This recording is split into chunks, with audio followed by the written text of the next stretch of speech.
But we got the iridescent moon's marrow and restored Columbina's strength. And that's all that matters. In other words, mission accomplished. Paimon wonders how everyone else is doing.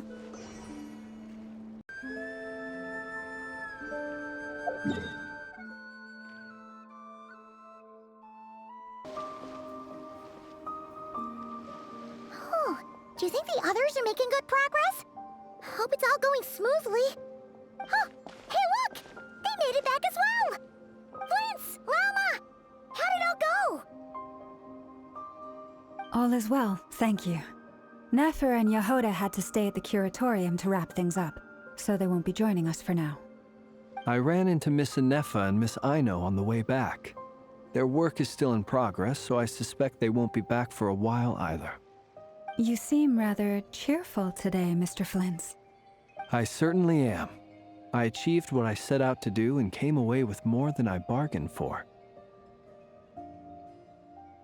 Fighting alone can get quite tedious, but I had the good fortune to run into a pair of brave young warriors. We meet again. How have you been? Albedo! What are you doing here? Thankfully, tracking you down turned out to be a lot simpler than we envisaged. These two courageously lent me a hand while I was fighting the wild hunt.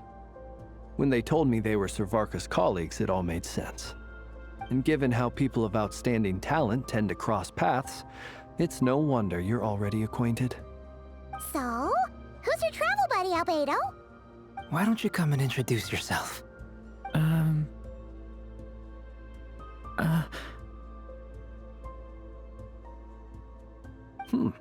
A gentleman of few words, I see, and a rather stern countenance. I presumed you were acquainted with him. Is that not the case? It's nice to meet you. Again. We've technically met before. Wait a sec! You're Minnie Durin! That's right. It's me. I'm glad to see you again. By the way, he says it's okay if you drop the mini. Yeah, I'm not as mini as I used to be. Interesting, isn't it? The first step towards blending into human society appears to be reflecting on whether one's name really reflects who they are. Wow! You look so different! In a good way, of course. It's great to see you looking so healthy. Thank you, Paimon. And although you're as mini as ever, I understand that diminutives don't always convey endearment. I'll be sure to simply call you Paimon, as a sign of my great respect for you. Wow! You're such a smooth talker now. Paimon could get used to this. From now on, you may refer to her as your esteemed guide, Paimon.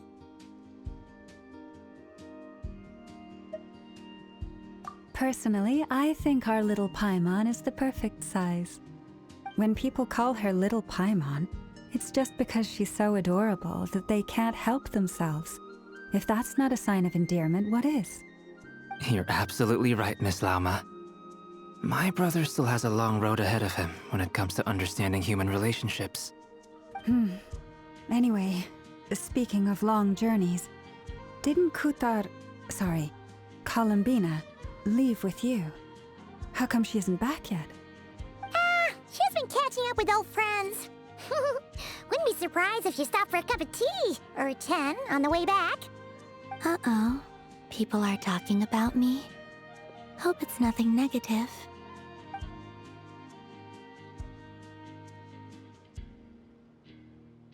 Judging from your expressions, I'm guessing it all went well? It's getting crowded here. I'll go grab some chairs. No need. This is a job for an alchemist. I'll whip some up momentarily. Thank you for your hospitality, ladies and gentlemen, but I was merely escorting my friends back. I'll be meeting Sandrone shortly, as we still have some things to discuss. It's been a pleasure, everyone. But this is where I'll say goodbye. We really appreciate your help. Oh, come on. Spare the formalities. I'm just glad I could help out some true friends. I understand. Well, bye for now, Harlequino.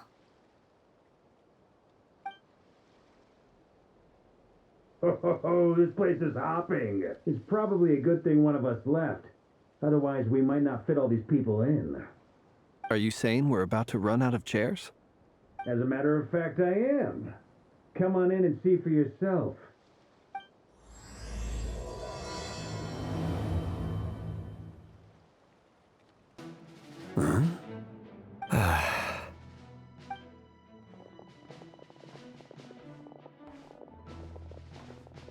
I overheard your little chit-chat outside, by the way. With Miss Columbina's colleague gone, we should be back to the original crew plus the other colleagues I brought in. Though, it looks like we have another new face. Someone else managed to rope in a colleague too? Frankly, you and Paimon are the only people I know here.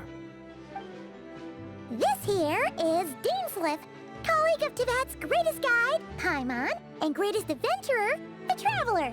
Well, not exactly colleagues, more sort of friends. When someone else jumps in to do the announcing, you know you're speaking to someone important. Let's hear what he has to say. Note to self. Once Paimon knows your name, the rest of the world will soon follow. When he comes looking for us, it's usually something important. Paimon's guessing you've heard about the Wild Hunt, then. From the looks of it, you're about to hold a meeting.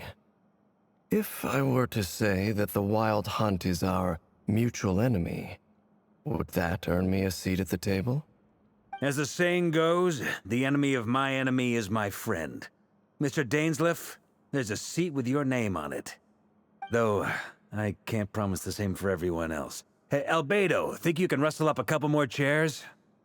After all this time apart, Grandmaster Varka's first order is to rustle up a couple more chairs. I've missed this. Is he being sarcastic? Hey, he's your brother. Why are you asking us? I've still got a lot to learn about the nuances of human conversation.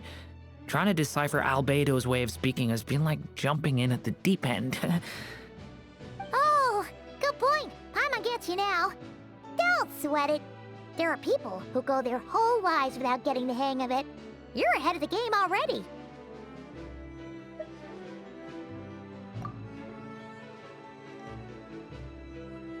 I wonder what's taking Nefer so long. Perhaps you should go and check in with her. If anyone can hurry her along, it's you. I just got back from the curatorium. Besides, aren't you curious to see what's taking her so long? Miss Nefer doesn't strike me as the type to share secrets. And since gathering intel is her specialty, I'm guessing she'd prefer to keep her methods confidential. Under such circumstances, would it not be tactless for me to impose? Oh, but it's fine for me to impose. What can I say? You have an unrivaled ability to garner people's affection, Miss Moonchanter. Besides, you have far more in common with her than I do. All right, then. Impressive. She barely fought back at all. I admire your powers of persuasion, my friend. As I'm sure Miss Lauma will realize soon enough, the trick in life is to always pitch in with other people's responsibilities so that you can be selective with your own. Another trick is to simply hide in the background. Spoken like a true sage. Anyway, looks like we've got some time to kill before the meeting. Let's take a little breather, folks.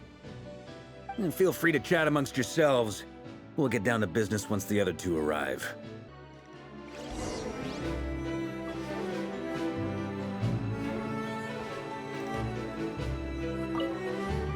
You're both awfully quiet.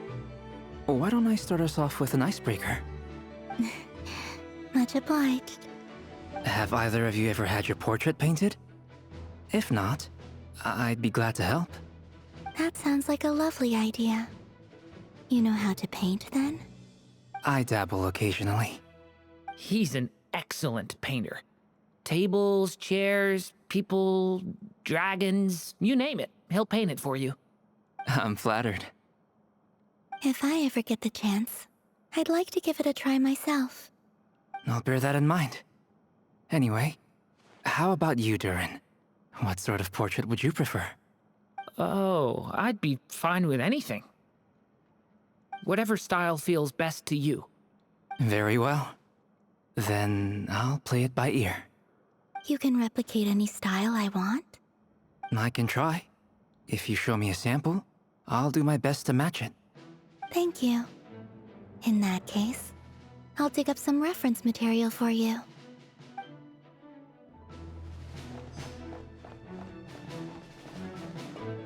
Is there something you'd like to say to me? Yeah! For starters, why'd you just show up here without even giving us a heads up? If you think back to our previous interactions, you may recall that that's hardly out of character for me. You do have a point there. Oh yeah! You'll need to find somewhere to stay the night too, right? Wanna tag along with us? You never know. We might get a group discount. Sure, let's do that. Great! Paimon will handle it! And in return, we can get Dainslift to be our very own personal bodyguard. If that's what you had in mind, you should have said so sooner. I'd be happy to help. Oh, okay then. Paimon was only kidding, but good to know. Anyway, since we're all here together, we might as well watch each other's backs. That's just what friends do, right? Indeed. Thank you.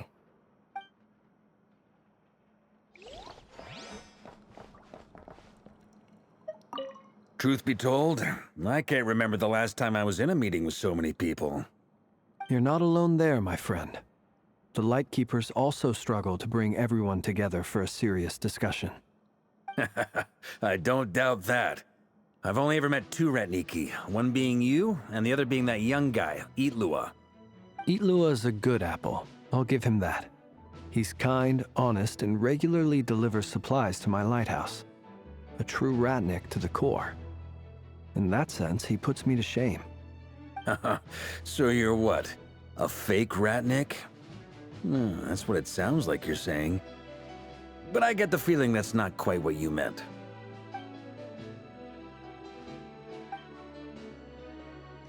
Come on, why the awkward silence? Sorry. I'm not even gonna bother trying to hide it. You've known all along, haven't you, my friend?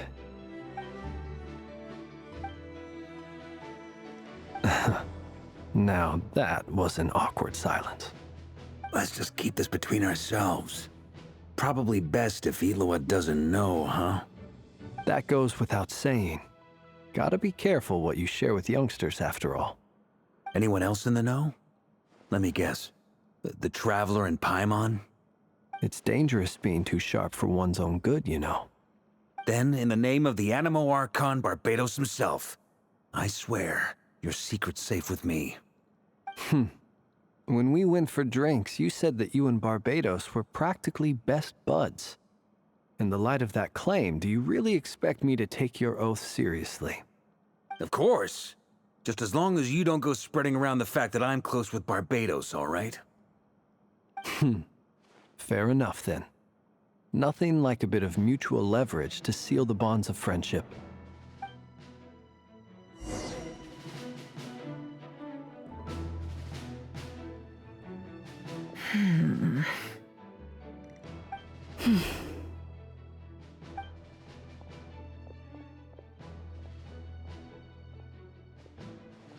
Ah, Miss Nefer. You made it after all. But what about Yehoda? I'm here to give you an update on how things are going on our end. Once this is over, I'll be heading straight back to continue my work. I left Yehoda back at the Curatorium to watch over things while I'm gone. Huh. So much for just this once. Shh! Not so loud! We're on a roll here. What if she remembers and suddenly decides to back out? Did you say something, Mr. Varka? Huh? I didn't say anything. Right, Flints? Must have been a frog. They get so noisy around here at nighttime. It's like they're putting on a concert in the background. Anyway, before we begin, there's a few introductions to make. Let me start by saying that it's an honor to be speaking before so many distinguished colleagues and collaborators. First up, we have Miss Lauma. As Moon Chanter, she's the leader of the Frost Moon Scions, a local religious community in Nodcry. Then there's Miss Nefer, boss of the Curatorium of Secrets, an intel gatherer extraordinaire. Nefer is leading the investigation into Rerer's background, assisted by Yehoda and Lauma. From the little I've heard, they're making some great progress. Over here, we have Mr. Flintz, a ratnik and guardian of the abandoned lighthouse. In our last operation, he courageously distracted the Wild Hunt to buy time for the rest of us. For those of you who've never met, this is Mr. Albedo, a renowned alchemist and captain of the Knights of Favonius investigation team. By his side is a new face for us all, myself included, Mr. Durin, who has come to lend his aid. Next up, we have the Moon Maiden and former Fatui Harbinger, Miss Columbina. Then we have the Traveler, who's earned more titles than I could possibly hope to list out, so I'll spare you the rundown. And Paimon, the ultimate travel companion and quite possibly the best guide in all of Tevat. Wow! That's a lot of people! Great turnout! Miss Nefer, it looks like you might have another job coming your way, so, congratulations on the booming business, I guess. You think I haven't got enough on my hands as it is? Who's looking for me now? That would be me, Miss Nefer. I have a commission for you. And you are? Who I am doesn't matter right now. What does matter is that I'd like you to gather more intelligence about the Recher of Solnari. Well, it's not as if we never take on anonymous commissions. But in your case, I'll have to decline. I'm gonna take a wild guess and say your job's probably more hassle than it's worth. Something about you seems like bad news. It's my eyes, isn't it? Conrian, I assume. And what's with the mask? Are you trying to hide your identity? In any case, the fact that you're even still alive raises an awful lot of questions for me. My name is Dainsleif. And yes, I am from Conria. As I'm sure you're aware, the Recher of Solnari's real name is Rerir. He was once an acquaintance of mine. Really? Then you must have been quite an influential figure yourself. You flatter me, but none of that matters anymore. My point was simply to clarify why I have asked Miss Nefer to investigate Rerir's background. So you're both from Conria, and it sounds like you used to be friends? What am I missing here? Surely you already know how he became one of the Five Sinners. I'll tell you everything I know. The history of Conria, the names and identities of the Five Sinners.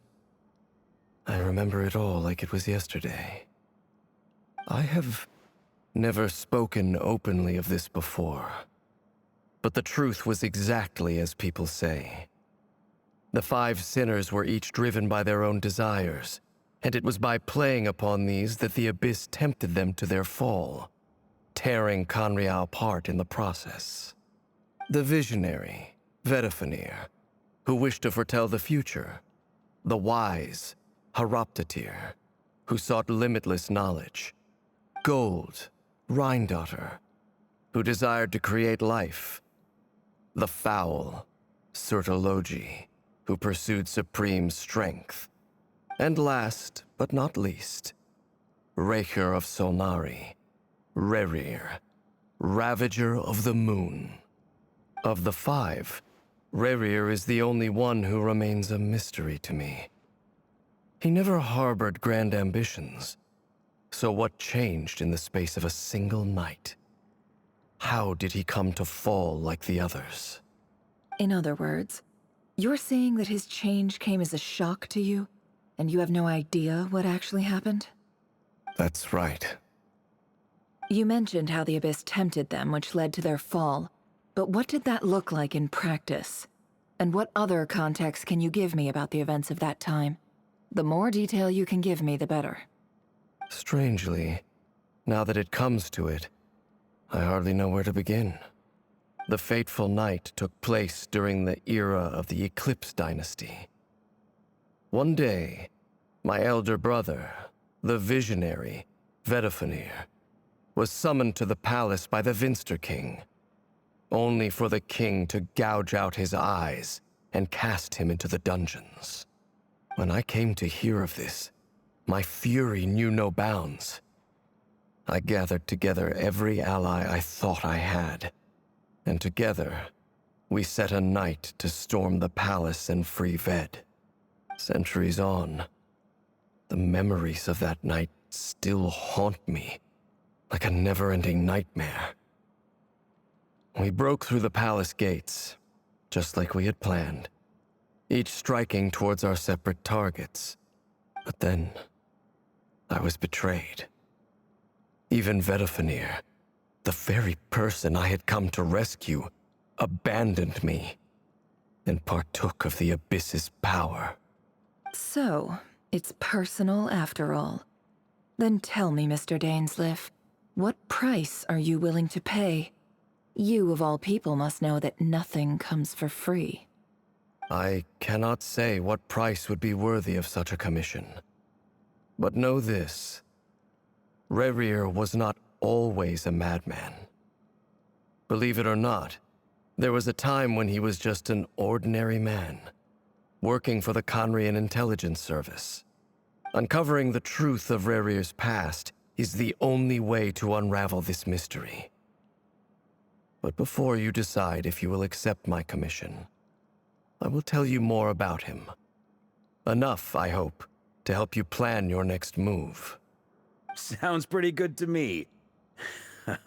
Feels like we just flagged down a random passerby, only to discover he's actually a master strategist who has a score to settle with our enemy.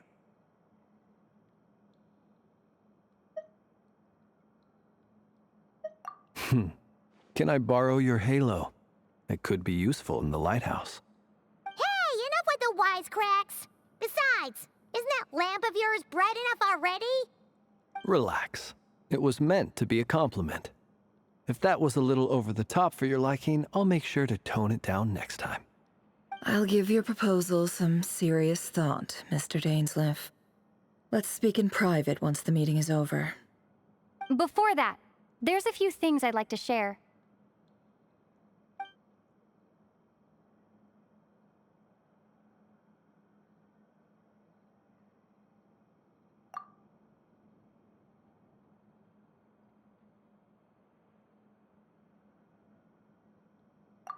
Now that we've united the hearts of the three moons, your power should be greatly enhanced. But it seems like that hasn't happened yet. I believe it will take a little longer. You've done so much for me, so I want to be completely honest with you all. Even though I'm doing a lot better now, the truth is, my recovery will likely be an ongoing process. From the moment I was born, my power has been slowly ebbing away. And that is because Tevat has never accepted me. Even with the moons united as one, it seems my rejection cannot be undone. So far, I have yet to find a solution. It may turn out to be a problem that will plague me until the day I finally leave this place behind. Even so, I will do everything in my power to help you drive out the Rayhir of Solnari. As Arlecchino put it, this is not about chasing the spoils of victory. It's just a gesture of heartfelt gratitude. Kutar.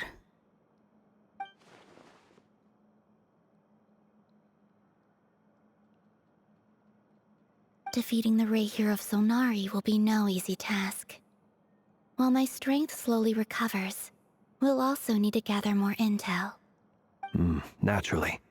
We should take all the help we can get if we hope to defeat him. We've considered several viable plans now, but our choice hinges on the answers to a few key questions. Is it even possible to kill Rerir? What experiences shaped the person or monster he became? And what's he really after? Given Albedo's expertise in alchemy, I think we should leave him to try and answer the first of these questions. Understood. As for the other two, I'm afraid we'll have to count on you again, Miss Nefer. Believe me when I say it's not my wish to burden you. But right now, relying on your skills is our only option. So you're placing all your hopes on me, huh? We can't thank you enough for agreeing to help us. Honestly, I can hardly believe how lucky we are. You sure have a talent for changing your tune, Miss Moonjanter. Timid like Yehoda one moment, then flinches insincere flattery the next. Ladies, please. I must object to your portrayal of me. That's all. Feel free to keep bickering. Just pretend I'm not here. I almost don't want to leave this room. I'm curious to see how this plays out. I have faith in you, Miss Nefer. Something tells me you'll stand by us until the very end. Oh? And what makes you so sure of that? What if I suddenly decide that my compensation is insufficient? This isn't about the money. I can sense that you've got a deep-seated distaste for Rerir. And knowing you, that alone is motive enough. Look at them getting along so well. Like two peas in a pod. And I'm the one they accuse of insincere flattery. There is no justice.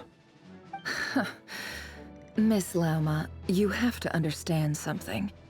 Unlike you, I don't actually enjoy having everyone's hopes on my shoulders. Is that right? Well, maybe the fact that I'm willing to put my hopes in other people says more about me than you. But the fact is, I also trust you.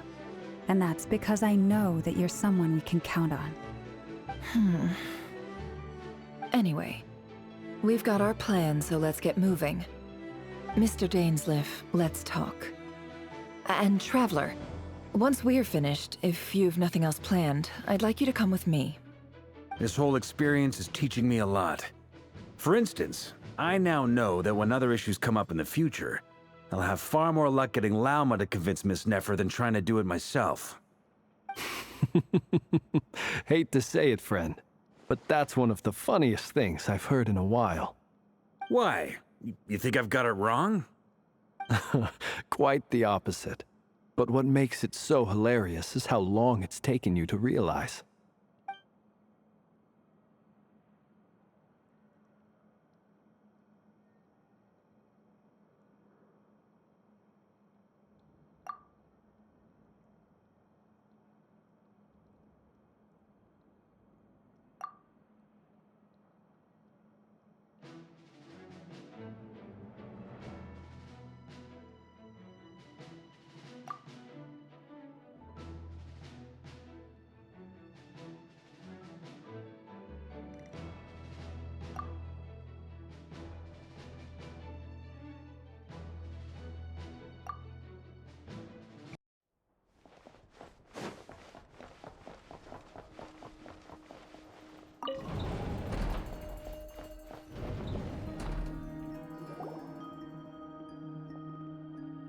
Thank you for waiting. It's okay. We actually used the time to help Dainsleif get a room at the hotel. That's very considerate of you. Now, I trust you share my curiosity about Rerir's past, and you seem fairly familiar with Mr. Dainsleif already. We spoke at some length after the meeting.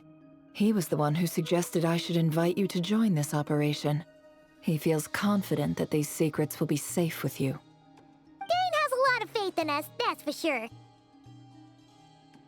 Likewise. I appreciate that you got right on board without interrogating me about why I invited you. It shows that you trust me to explain everything in due course. That's because we know what you're capable of. We appreciate you too, Nefer. You might have been forced to help in the beginning, but this time, it was your choice. That's one way to put it. Another is this, that once a decision's been made, it's set in stone. After that, My only goal is to see it through. Alright, so here's how it is. I'm going to access Rarier's thoughts again using my confidential method. Now, I'm sure you've seen things like this before on your travels, so you're surely well aware of how dangerous it can be. The reason I've gathered you all here is to ensure my safety during the proceedings. I plan for us to enter the fragment of his consciousness together, and once inside, I will focus on searching for information. Think of this as a diving expedition into someone's brain.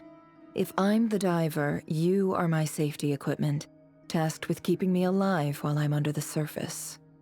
Once the ceremony begins, we will all be spying on privileged information. But in the interests of safety, you must remain absolutely silent at all times.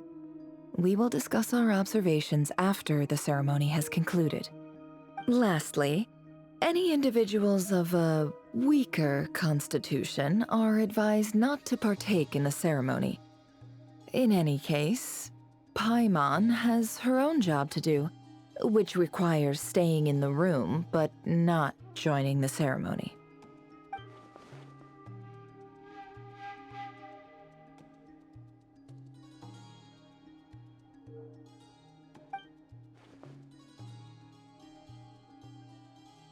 Well, good luck, everyone! Sounds like all Paimon can do is cross her fingers and root for you guys. There's a little more to it than that. I was being serious when I said you have a job to do. While the rest of us are inside Rarier's mind, it's imperative that we have a team member on the outside. In the event that something goes wrong, you will be our first responder. I don't anticipate any issues, but the extra level of safety will be greatly appreciated. I second that. This is a dangerous operation here, and you're our whole rescue team. That's pretty much the most important job in the crew. So, Paimon's like the lifeguard? Yeah, that makes sense. All right, got it. Good. Please, take a seat. We'll get started momentarily.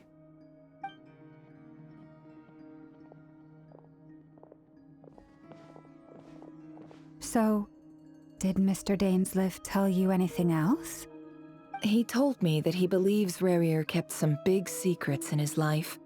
He's not sure that they were the cause of his eventual downfall, but he's asked me to uncover what those secrets were all the same. But surely you're not planning to go through with this, no matter the cost. If you think that, you'd be overestimating me. I'm a businesswoman, not a mercenary.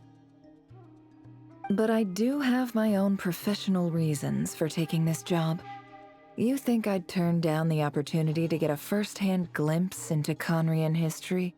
No chance. Well, as long as you don't let morbid curiosity get in the way of safety concerns, we're good. We'll do whatever we can to help you. You're such a killjoy.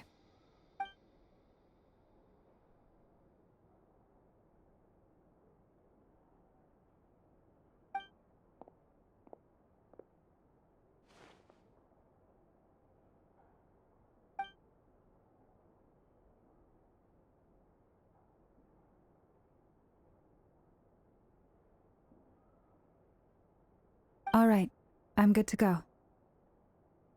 All set over here, too. Promise, Paimon, you'll be extra careful. All right. Let your whole body relax. We're about to begin. Close your eyes. Phew. Could this be his office? Pretty standard setup. Bookshelves, paperwork, files. According to Dainsleif, Rarier used to be an intelligence operative. Chances are there's plenty of top-secret intel stashed away in this room. Is this where you keep your secrets, Rarier? Can't say I'm not looking forward to this.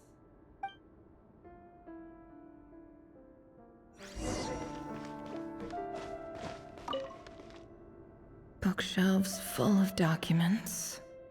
Looks like these are all files. packed with the personal details of individual Conrians. The Crimson Moon dynasty preceded the eclipse. Since Rerir worked as a secret agent during the latter, it stands to reason that he was tasked with purging remnants of the old dynasty. Yep, lines up exactly with what Dainsleif told me.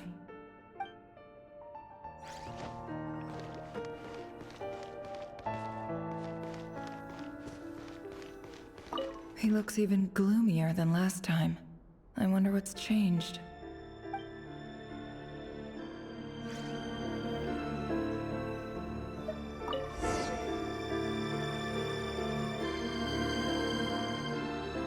Today's files are in.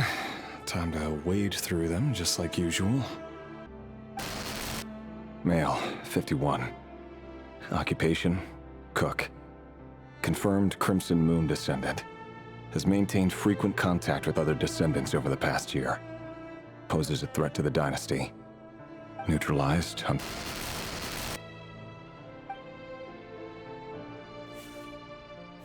This one should be archived under purged targets.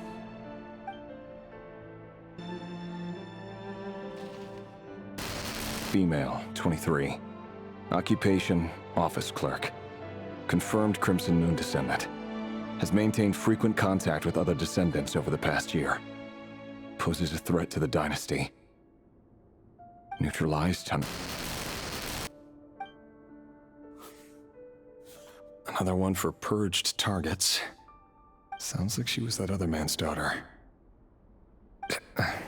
Never mind. What's it got to do with me?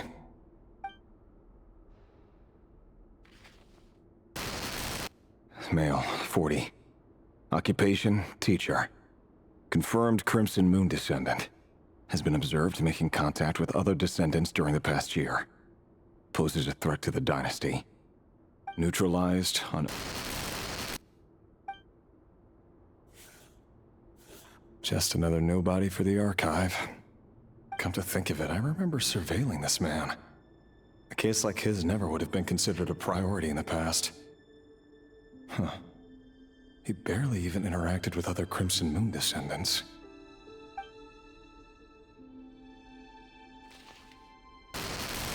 Female, 16. Occupation, none. Orphan and confirmed Crimson Moon descendant. Has been observed making contact with other descendants during the past year. Poses a threat to the dynasty. Neutralized on... Filed. I have no recollection of this girl. None whatsoever. She doesn't seem to be anyone important, but then again, how many of them really are?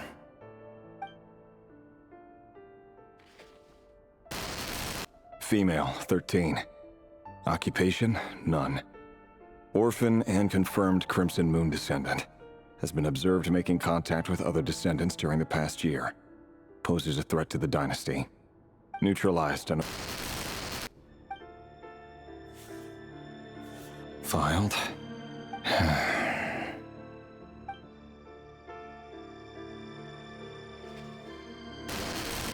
Male, 11. Occupation, none. Orphan and confirmed Crimson Moon descendant. Has not been observed making any contact with other descendants during the past year. Poses a threat to the dynasty. Neutralized on...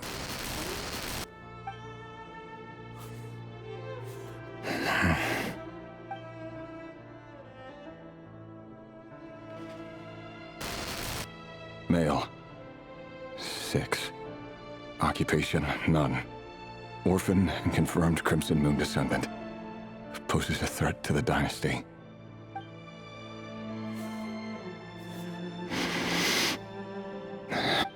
It's funny, isn't it? Your job is becoming both harder and easier at the same time, depending on how you look at it. Sooner or later, the Crimson Moon descendants will be completely wiped out. But as their numbers dwindle, they become harder and harder to track down.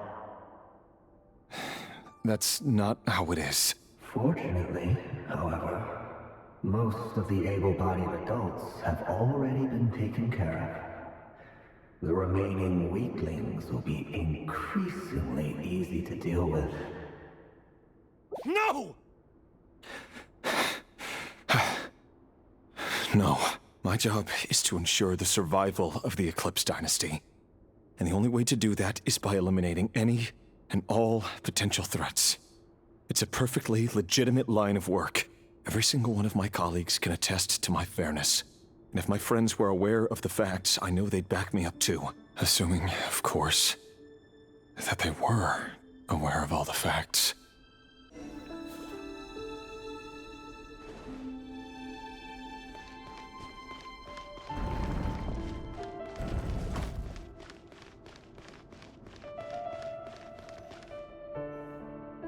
Mr. Vedifalnir, it's been quite some time since we last met. Rerir, I trust you're here because you have something important to discuss. Forgive me. I wasn't tuning out, it's just, I noticed you didn't even phrase that as a question. As if you knew I was coming. Tell me, does someone in your position ever feel the need to ask questions at all? It is indeed within my power to foresee certain things. Things like your arrival. I was just thinking. It won't be long before I'll be inviting both you and Dane to my wedding. That isn't a lie, but nor is it a fact as such. It's a wish, isn't it? No fooling a prophet, is there? Ever since that day we met for drinks, I knew it was only a matter of time before you came looking for me. Does it feel good? Knowing how the future will unfold. I'm afraid the notions of good and bad fail to capture the complexity of what such a power entails. Once you've seen what will come to pass, it can be all too easy to succumb to fear and melancholy. Unless, of course, you learn to abandon these feelings. You fear my silence, and long to hear the words I left unspoken that day. That's right. You must have noticed my reluctance to broach the subject, and the reason is simple.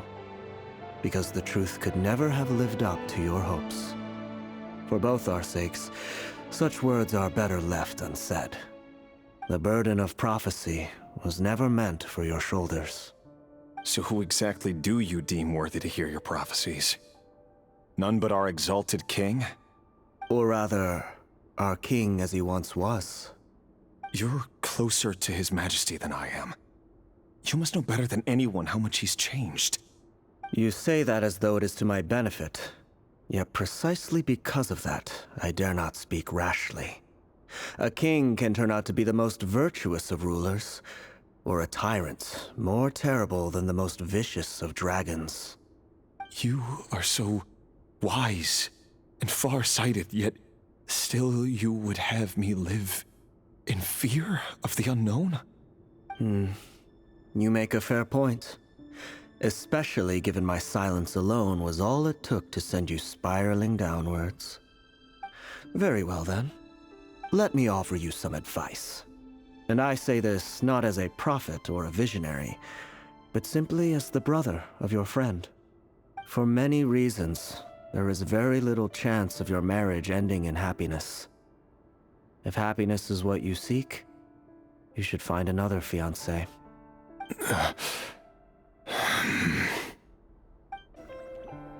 Hold on. There's that same black fog again. Could this memory belong to Thelindis? Guess I'd better tread carefully.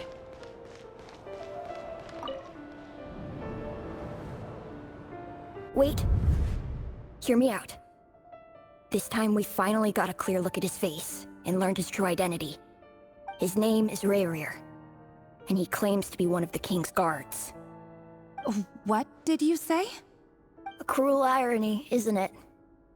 The man you're set to marry leads a double life as a brutal executioner. Why are you telling me all of this now? Simple. It's because I want you to kill him. You are the only person he would never suspect. No, absolutely not. I would never dream of doing such a despicable thing.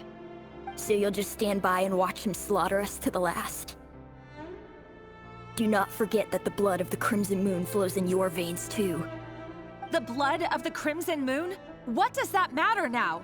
The dynasty has long been dead and gone. You think that alone is reason enough for me to throw away everything I have? Why wouldn't it be? You two were once a child of the Crimson Moon, just like me. Don't tell me you've never felt so much as a flicker of fury for the way we were trampled into the dust. As long as you promise to abandon this pipe dream of restoring your dynasty, I can try to persuade him. Or have him persuade the Vinster King. Persuade the Vinster King? Do you even know why he's so obsessed with hunting us down? Why he keeps trying to force us to hand over our secrets over and over again? Or why we refuse to give up on restoring the dynasty? The Vinster King. A blind fool. His eyes clouded by powers from beyond this world. A petty little man with a miser's heart. And he dares to sit upon the throne? Mark my words. Sooner or later, Conria will fall. And it will be his doing. If you can't bring yourself to do it, so be it. Just you watch. It won't be long before calamity descends upon us all. The Rehir of Solnari. That really is quite a secret you've been keeping from me, Rerir. But who am I to talk? Am I really any better? I've kept my own past a secret this whole time too. Love should be built on honesty. But ours was born from lies. And yet, is it really so wrong to hide things that would only make life harder? If we don't cover up the parts that no one else should see, how can we go on pretending to be normal? Vedifulnir must have known all this. And that's why he made his prophecy. In the end, nothing stays hidden forever. But I won't just sit by and watch this disaster unfold. I'll do everything in my power to protect what I cannot afford to lose, no matter who I have to face.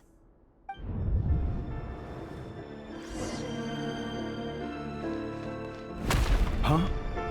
Was that Rerir who just walked past the window?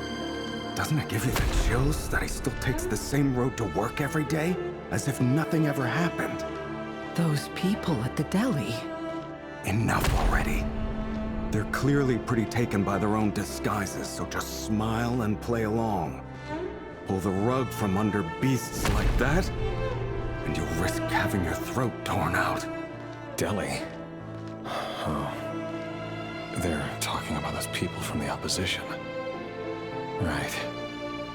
I'd almost forgotten they used to run a deli. People of no consequence always vanish so easily. And no one even remembers them.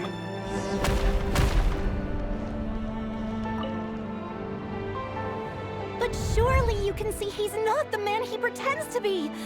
So many have died already, and they say that the king's madness grows with each passing day. We're not going to survive this, are we? But why does it have to be this way? Do we really deserve to die just because of the blood that runs through our veins? Felindis, are you even listening? Sorry, Freether. My mind was off wandering. I heard you, though. You're talking about what Rerir said. He's just following the king's orders. He's a secret agent, and it's his job to hunt down rebels and dissidents. By the time you first met him, he'd already taken lives. Maybe he was using you from the very beginning. No. Rerir has no idea I have anything to do with the Crimson Moon. My family are only distant relatives of the main lineage, and besides, my eyes are perfectly ordinary. Truth be told, apart from my teacher, pretty much no one knows I have any connection to any of it. It's been a long time since my family severed ties. But as Orlog said, who could possibly talk sense into that raving lunatic of a king? No one. I'll work something out. Trust me, I'm with you all. But for now, you need to keep yourselves hidden. Don't let anyone find you, anyone at all. Don't forget that Rerir is an Eclipse operative. You need to be extra careful when he's around. And when I am too. For now, don't come looking for me. And if anything happens to me, just act like we've never met. If even you can't escape this, what hope do the rest of us have? But after all this time together, surely he wouldn't lay a hand on you. I won't speak in his defense, nor can I give you a clear answer to that question. But I'll do everything I can to put an end to this. Here, hold on to this. If an opportunity to escape presents itself, take it. You'll be glad you took some spare change. You call that change? But what about you?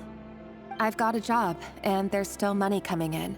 But you can't go anywhere right now. Please think about yourself for once.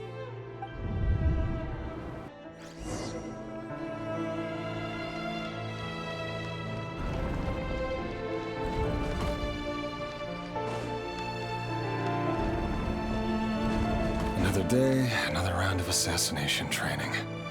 Training ground is just beyond this hidden passageway. When you kill a person, doesn't it bother you when you end up covered in their blood? Why would it? Aren't we all just walking blood bags? But not everyone is accustomed to hunting down others like prey. You've been a hunter for so long now, you seem to have forgotten that most people don't just go around killing one another. Leave me alone.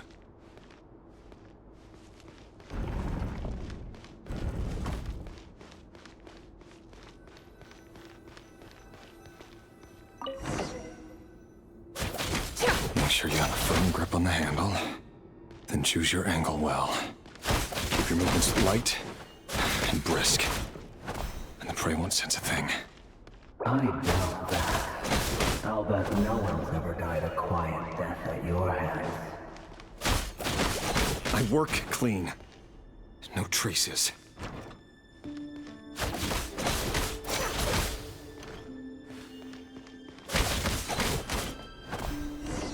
That doesn't make it open above board, though. The king just happens to need you right now. What if someday he doesn't? That won't happen. He's changed. Ever since he fell under the spell of that power. He only had you take out a handful of the guilty. But now... The ones I've dealt with have always been guilty. And I've carried out my work flawlessly.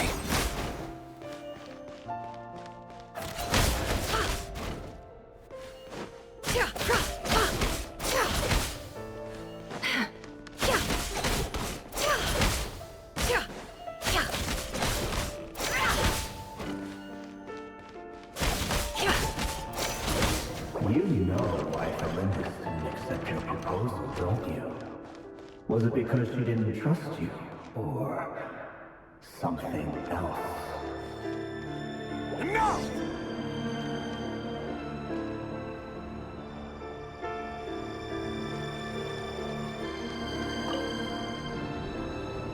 Delindis, do you still remember Orlog? Orlog. The boy who was pretending to sell flowers. You spoke for quite a while, didn't you?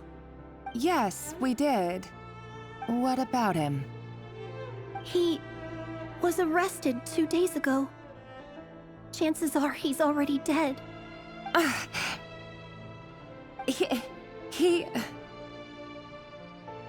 I just don't get it! After everything he's done, why do you still stand by him? Or does it mean nothing to you that people keep dying? No, that's not... Just hear me out. I need to go now, Delindis. They're looking for us. You take care too. If you ever need a place to hide, come find us.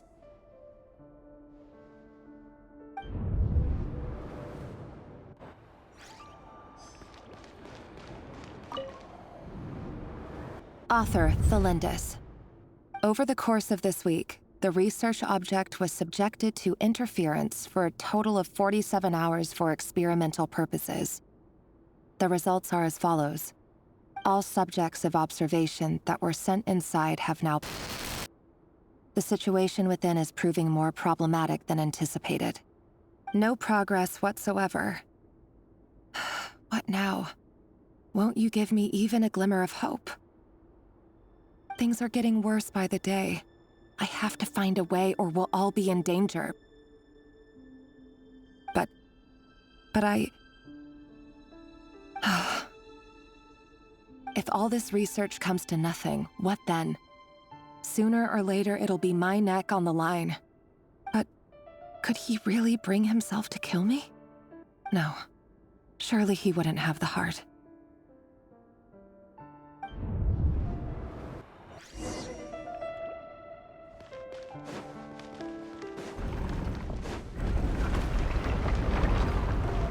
Why won't you just let us go? We don't even know each other. All we want is to live ordinary, peaceful lives. You want to live?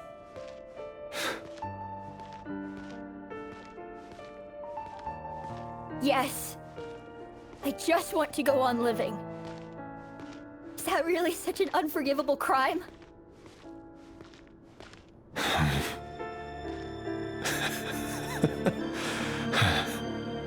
You want to go on living. I want to keep living too. To keep living forever. That's why I have no choice but to continue on the path I'm on. If only some savior would suddenly swoop down and change the way the world is. Too bad that's not going to happen.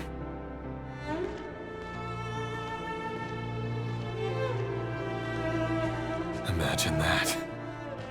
If there really were such a person, you and I wouldn't be standing here like this, would we?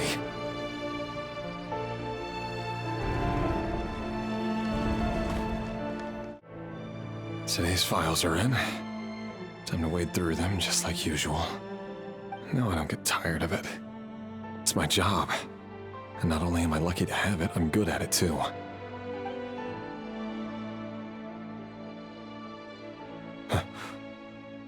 Wait.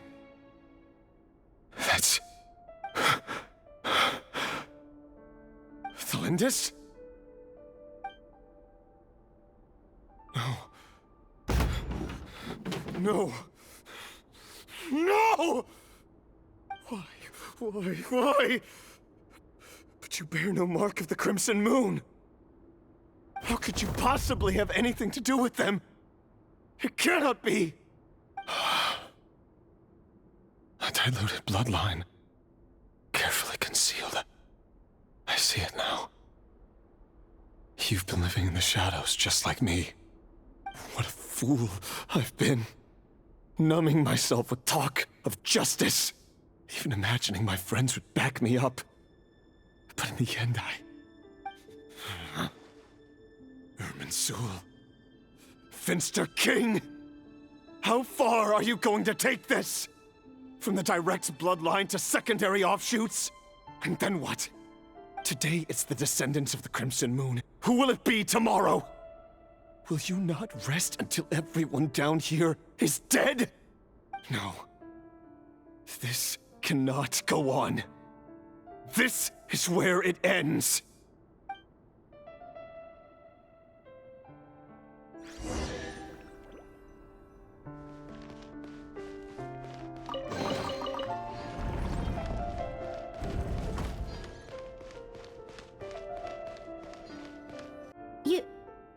You're really letting me go? I am. As long as you can guarantee that no one will find you. Don't worry, I'll be extra careful. No one will know I was here. But what about you? Me? If you let me go, you won't be able to complete your mission, will you? Good point. In that case, maybe you should stay. No, please!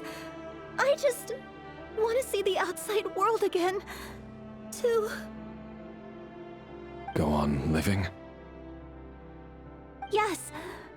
I know you're a man of your word. So please, just let me go. If I let you leave, what will become of me? Just kidding. Go, now. But remember, don't let anyone know you were caught. We'll be seeing each other again very soon if you do.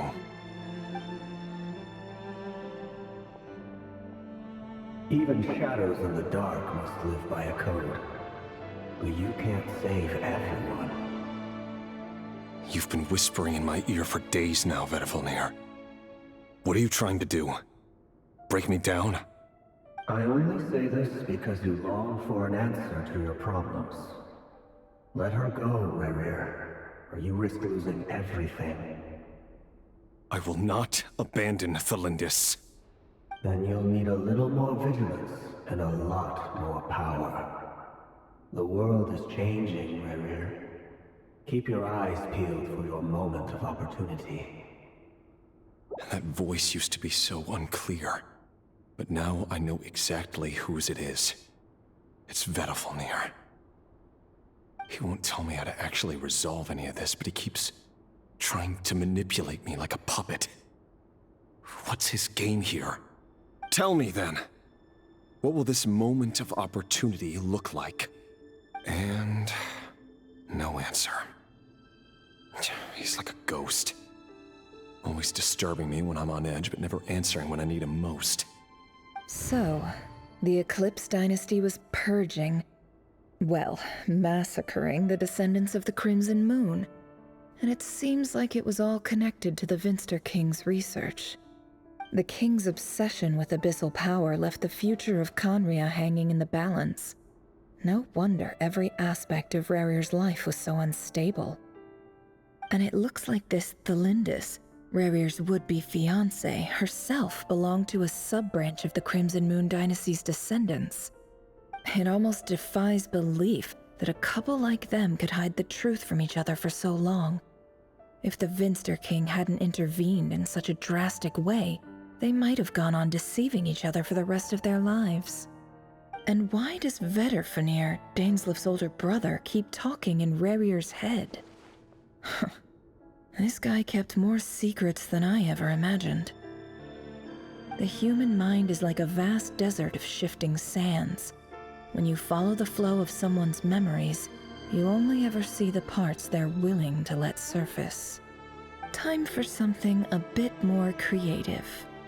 We've been inside Rerir's mind this whole time, building up a picture of his psyche.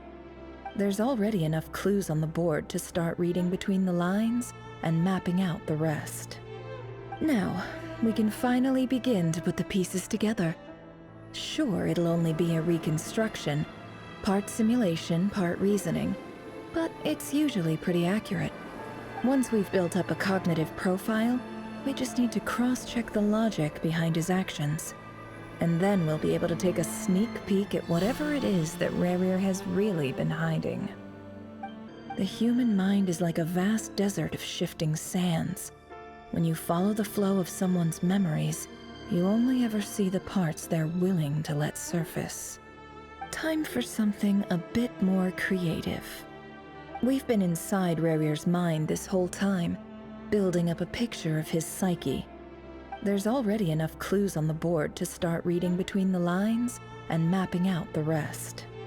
Now, we can finally begin to put the pieces together. Sure, it'll only be a reconstruction, part simulation, part reasoning, but it's usually pretty accurate. Once we've built up a cognitive profile, we just need to cross-check the logic behind his actions. And then we'll be able to take a sneak peek at whatever it is that Rerir has really been hiding.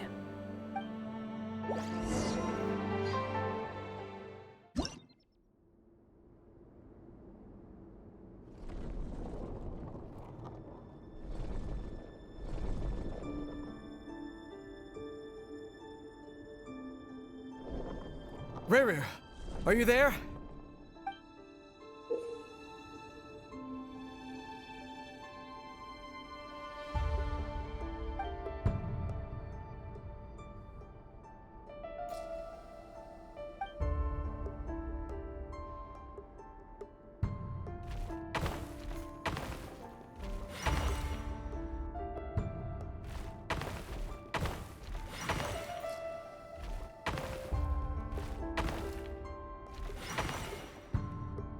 Hey, Rerir!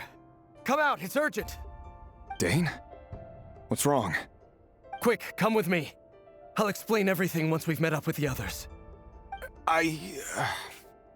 Okay, I'll come. But the Lindis is still over at the Universitas. I'll need to leave her a note. All right then, but make it quick. I've never seen Dane so worked up before. Whatever this is, it must be big trouble.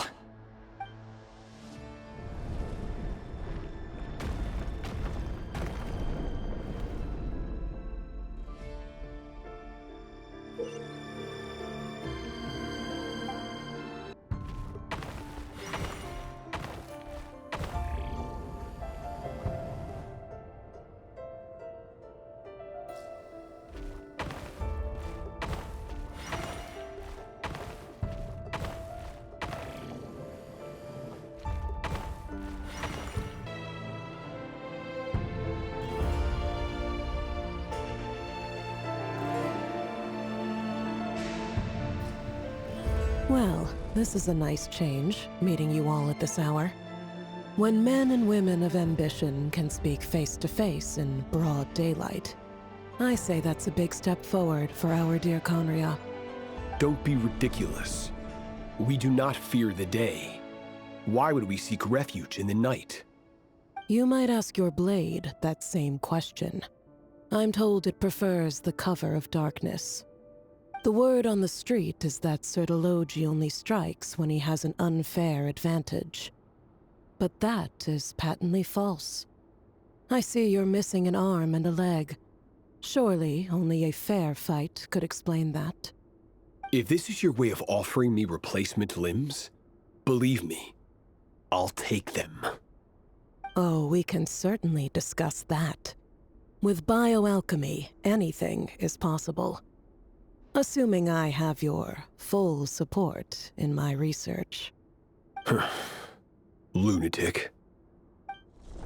Robtatir, what brings you here? Why, Dainsleif, of course. He invited me. Please, cast aside your apprehensions, Miss Rhindaughter. Whatever the rumors may say, I am but a humble servant of the king, and I can assure you he affords me no greater convenience than he does you. Well, the Universitas Magistrorum won't stop fawning over you, so at least some of the rumors must be true. You're clearly doing well for yourself, so drop the humble servant act. It endears you to no one. You're president of the Universitas Magistrorum, the chief royal mage known as the Wise by royal appointment, and by far the most favored among the 4 pillars of Conria.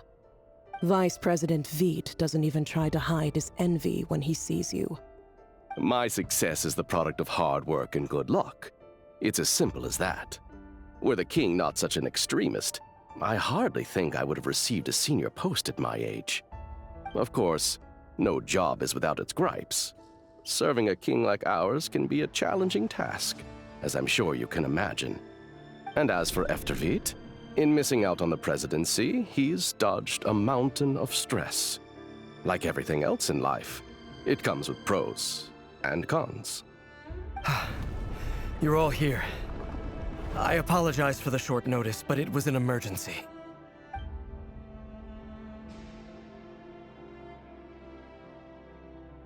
You must be Rerir. Mr. Sertologi. Yes, I handled your case file during your sentencing. Nothing personal, of course. I'm pleasantly surprised that you remember me. You're clearly a person of substance if you've been invited here. But Dainsleif, you'd better have a very good reason for convening this little gathering. It's my brother, Vedalfinir. After he spoke at the court this morning, the king was so infuriated by his words that he had him blinded in both eyes and thrown in prison. Vedafilnir in prison? Strange. I thought the king trusted him and Heroptatir more than anyone else in the world. Does this mean the king's circle of trust just got even smaller? It has nothing to do with trust. It's about what the king wants, which is as clear as day to anyone paying attention. I simply appease him, because it's in the best interests of the Universitas Magistrorum. And also because you're slimy. Vedafilnir, perhaps less so. But still, a visionless visionary? It rather inclines me to think that qualifications are not what get you ahead in Conria. Do you honestly think this is an important discussion to be having right now? Dane, what are you planning to do? Rescue Vedafilnir, I assume. Correct. It will mean storming the palace by force. Tonight. I need all of you on my side. That's far too dangerous. And don't forget, Dainsleif, you're captain of the Royal Guard. You swore an oath to the throne. Hmm? You've been planning this for a while, haven't you? I have no desire to commit treason. But whatever critique the king may have of Vedafilnir, disfiguring your most loyal subject for putting the best interests of his court and nation first, this is not the conduct of a wise ruler. My blade will force the king to see the error of his ways. So, Vedafilnir's prophecy enraged the king. I'm sure it wasn't what he wanted to hear, but if he won't take counsel even from the visionary, that is deeply troubling news. The extent of His Majesty's madness is now all too clear. The question is, how does a man like me get out of this situation unscathed? You have noble ambitions, Dane, but I'm afraid they don't do much for a guy like me. I'm not interested in saving the world. All I want is a letter of pardon. A letter of pardon? For whom?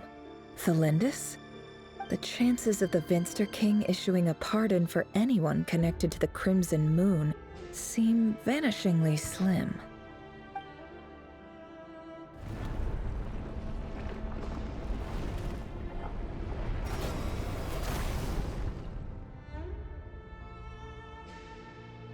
This black fog over the board must have some connection to Thelindis.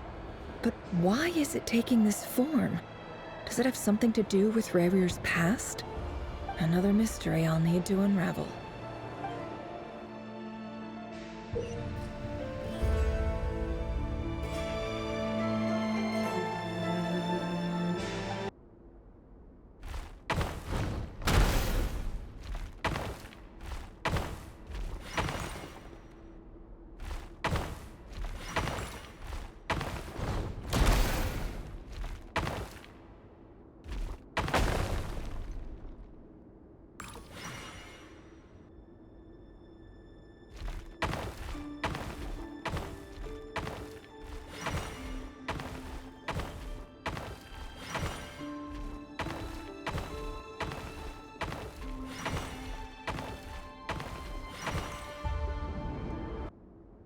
Author Thelindis.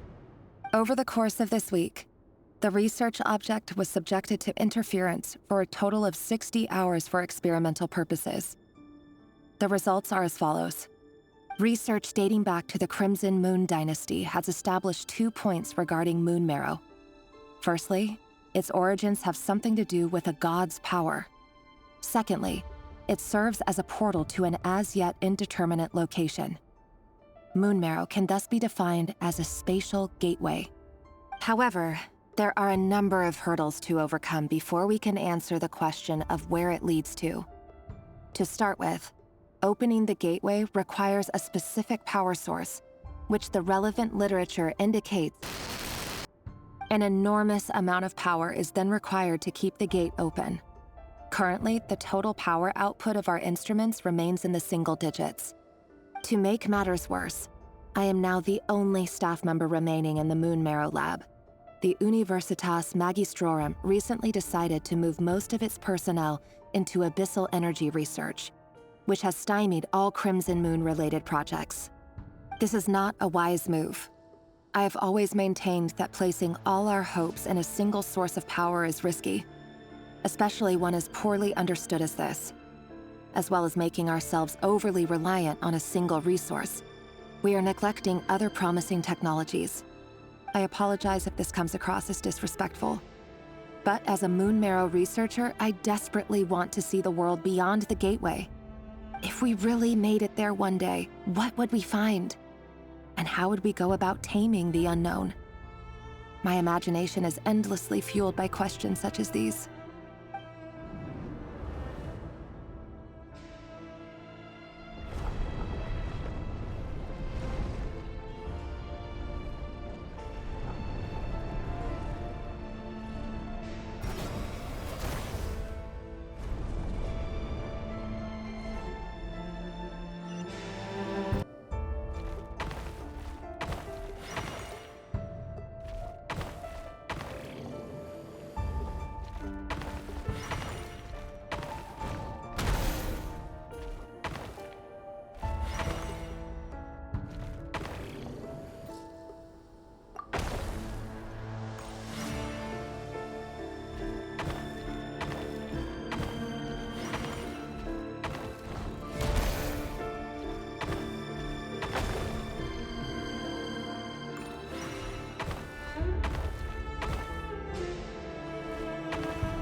This is for you.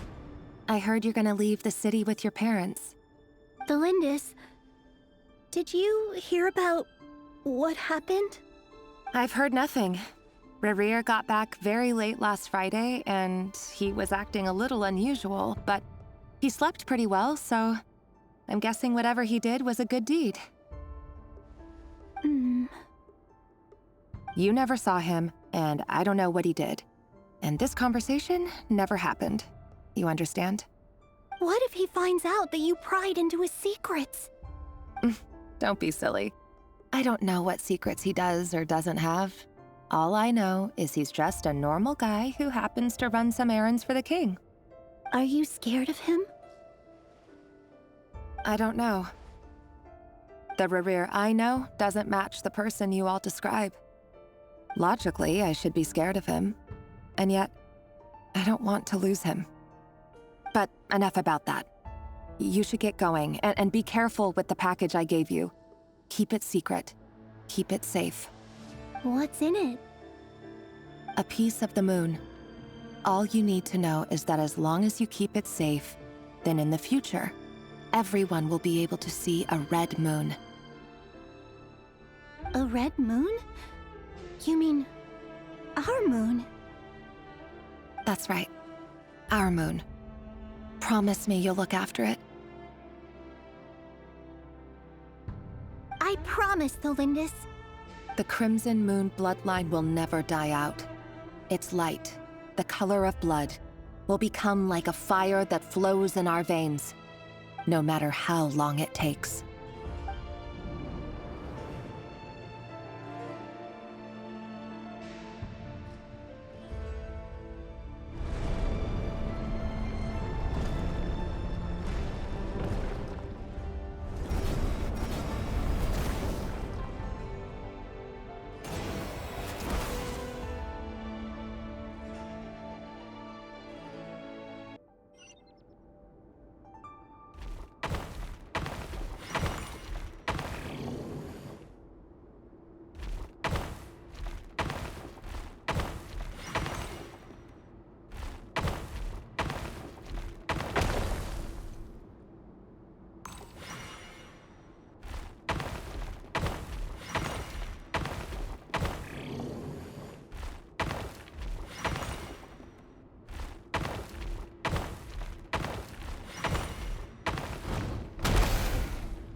Hurry, everyone, and stick to the plan.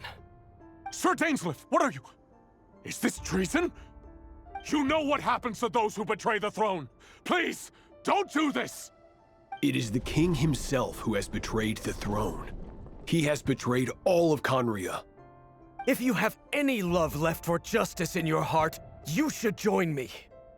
It's showtime. Dane and his group will handle the troops in the palace. Then Hraptatir and Rheindotter will disarm the security measures. My job is to enter the prison and rescue Vedifalnir. Stay safe. Wish me luck.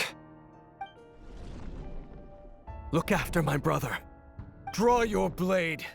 It is time for justice to prevail.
This place is filthy. And the smell is abominable. Clearly, the king doesn't allow his prisoners a single shred of dignity. This is dire. Found you. Hello, Mr. Vedifalnir. Ah, it's you. Surprised? Oh, wait. I guess surprise isn't an emotion that prophets feel very often. I certainly felt some surprise in the moment when I was blinded. Surprise at the king's sheer ignorance. Surprise at just how unfairly this world responds to words of earnest remonstration. I'm curious. What did you prophesize this time? It wasn't a prophecy. It was a word of warning. Someone had to say it.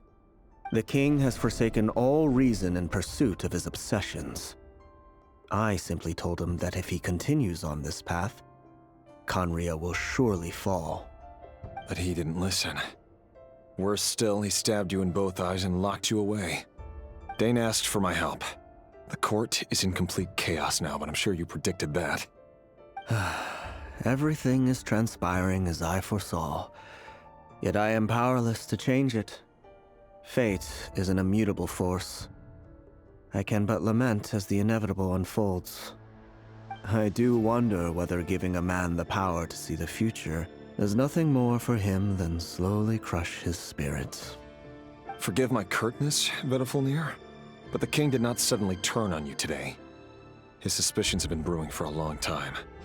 You can't have wisdom beyond the reach of your fellow man without attracting his fear and suspicion. There are things the king does not want to see. So, he doesn't want you having visions of them either. He blinded you because he thought this would make the visions stop. He wasn't entirely wrong. I did indeed lose my power to see the future. Right up until... Until what? Just now. I believe I saw something new. Well, tonight could go a lot of different ways. 5 of us banded together to storm the palace, also we could rescue you. This will go down as the most tumultuous day in Conrian history. I sense hatred in you, but also hope. A desperate hope that with the tyrant deposed, that will be the end of the story. But this is not the end. It is the beginning of a new chapter, in a whole new story. There are many men of honor and courage in this world, Rerir. But you are not one of them. You're not here for justice, are you? You're here for yourself. Is that a dagger? Interesting. Why not the polearm? It was always your weapon of choice. With your abilities, I don't doubt that you were able to recover some of your sight. But I also doubt that you want to make an enemy of me right now. Of course not. We're on the same side, aren't we? We could be.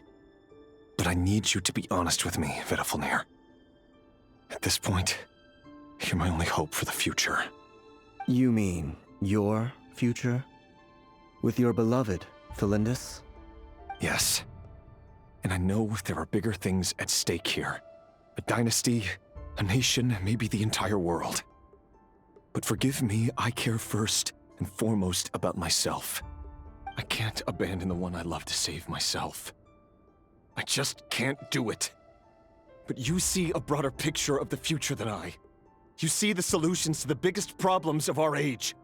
So tell me, what is my solution? What's the answer?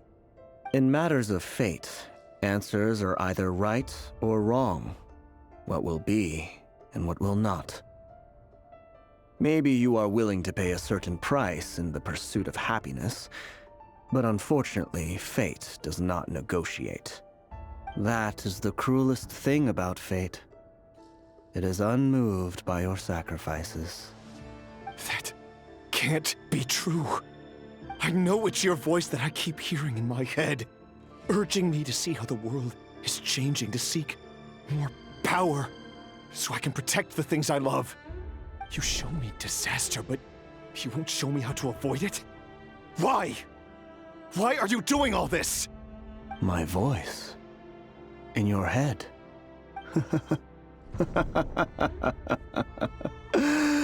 So, you hear it too?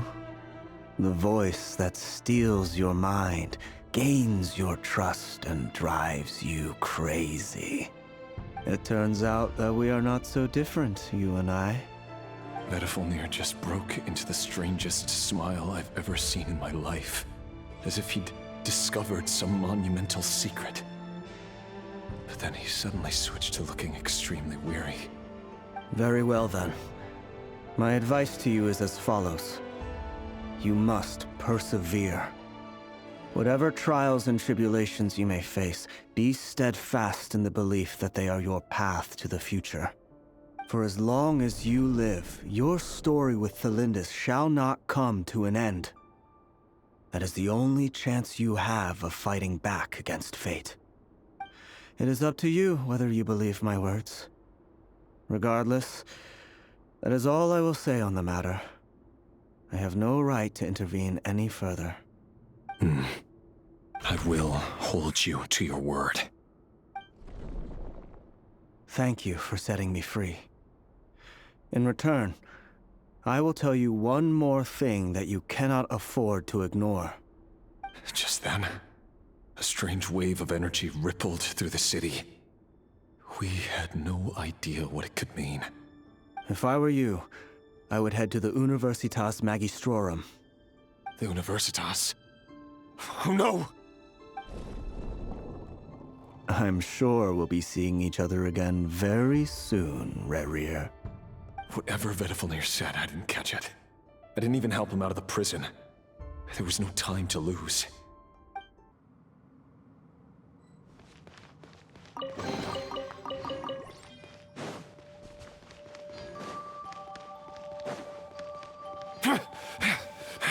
Monsters? Is this Rhindaughter's doing? Or the Universitas Magistrorum? Out of my way!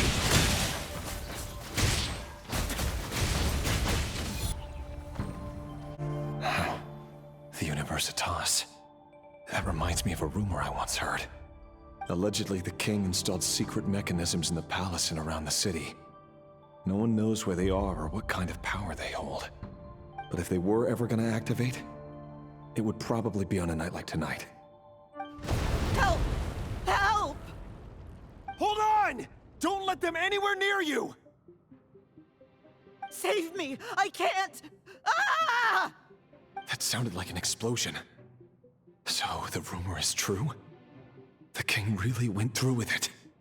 What other means does the king have at his disposal? They must run on power from the Abyss. And given it's a major center of Abyss research, anyone over at the Universitas will be in grave danger. I have to hurry! Monsters! At the Universitas Magistrorum? Why now? Oh no! They're coming! It's no use. The table won't hold out much longer. The weapons. Where are the weapons? Of course. All the lab equipment was upgraded after the inspection last week, but the new weapons haven't been allocated yet. I'm done for. Is anyone there? I need help! Ah!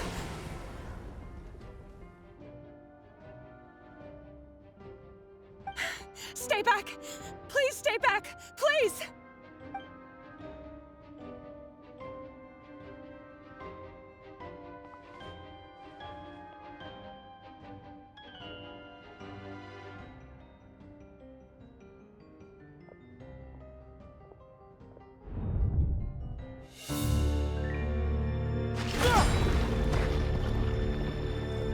What's that? Reverie! So the rumors about your work are true. What? No! Listen, something happened at the palace tonight. We have to leave! You don't need to lie to me anymore. What do you mean? I know why you're worried, and I will respect the decision you've made. But it's okay, because I found a solution. I know how to end all this. You can have it back. The normal life you so desire. But until then, I'm afraid our wedding will have to wait. Celindus? No, don't do it! Celindus! Celindus!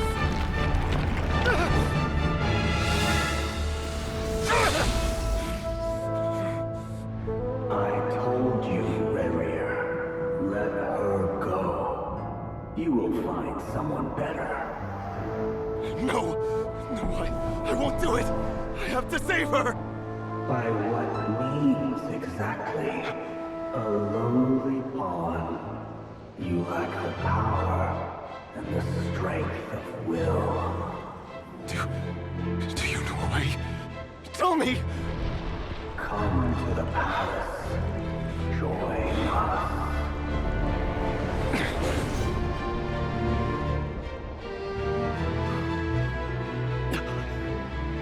Reverie, thank goodness we... Step forth and take your share. You made it. Not you too.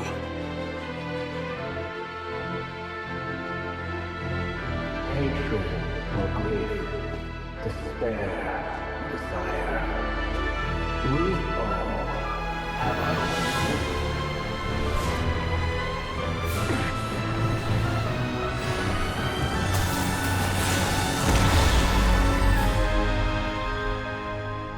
Reverie. Reverie. Celindus? Were you daydreaming?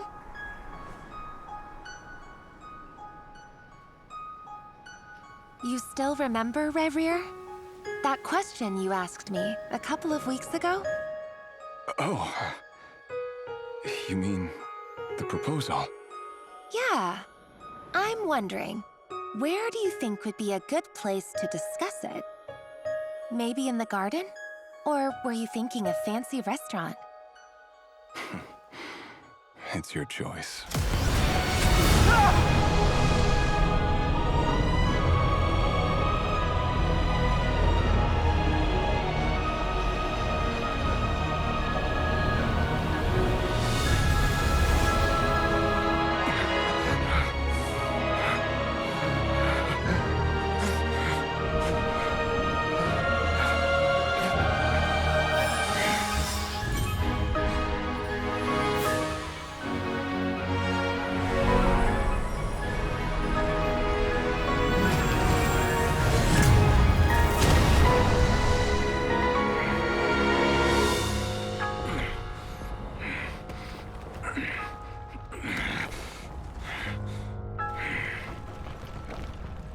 will find you. And then, you can give me your answer.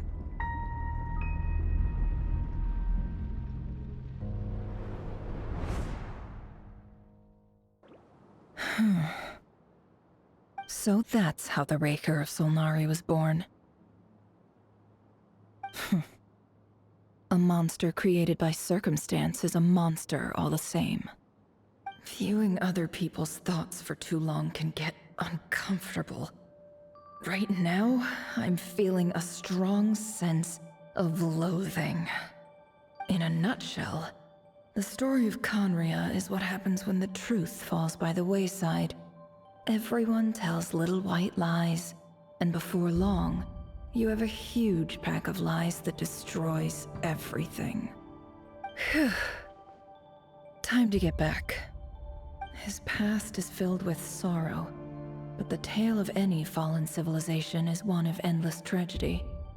Cruel as it may be, that was Conria's fate.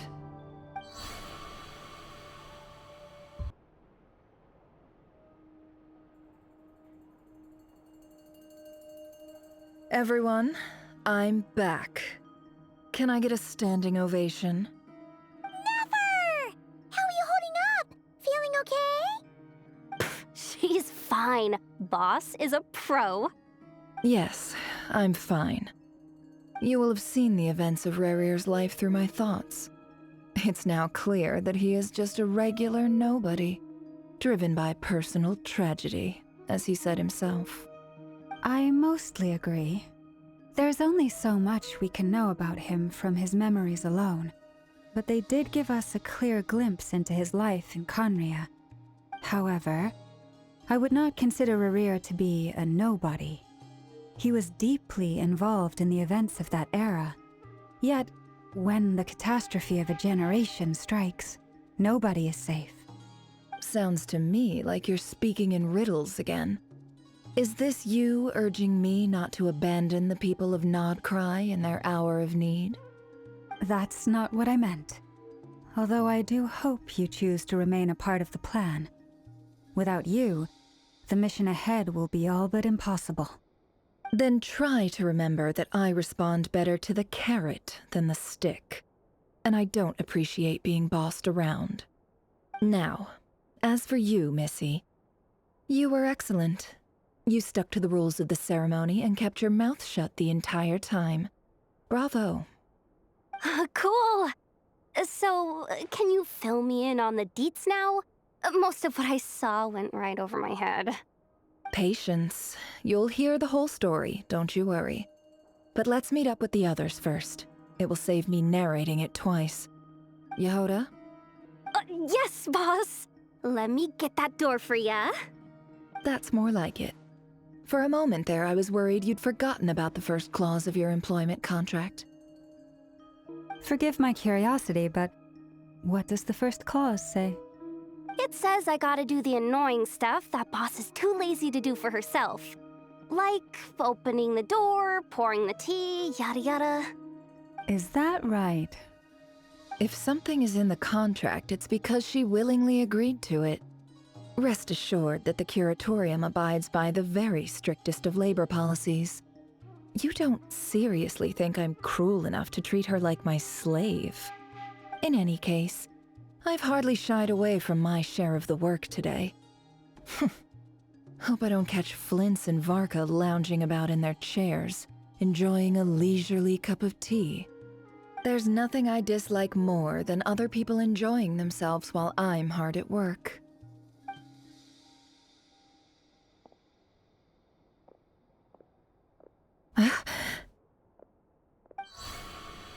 Oh no. Sorry to disturb you, but we seem to have run into some trouble. Evidently so. Don't worry, I'm not about to leave you to fend for yourselves. I'm not that kind of boss. And it would go against the Curatorium's labor policy. I'm sorry? What did you hear me say? I wasn't talking about labor policy. Wait. How long have I been standing here? Not long. You just appeared by the door a moment ago.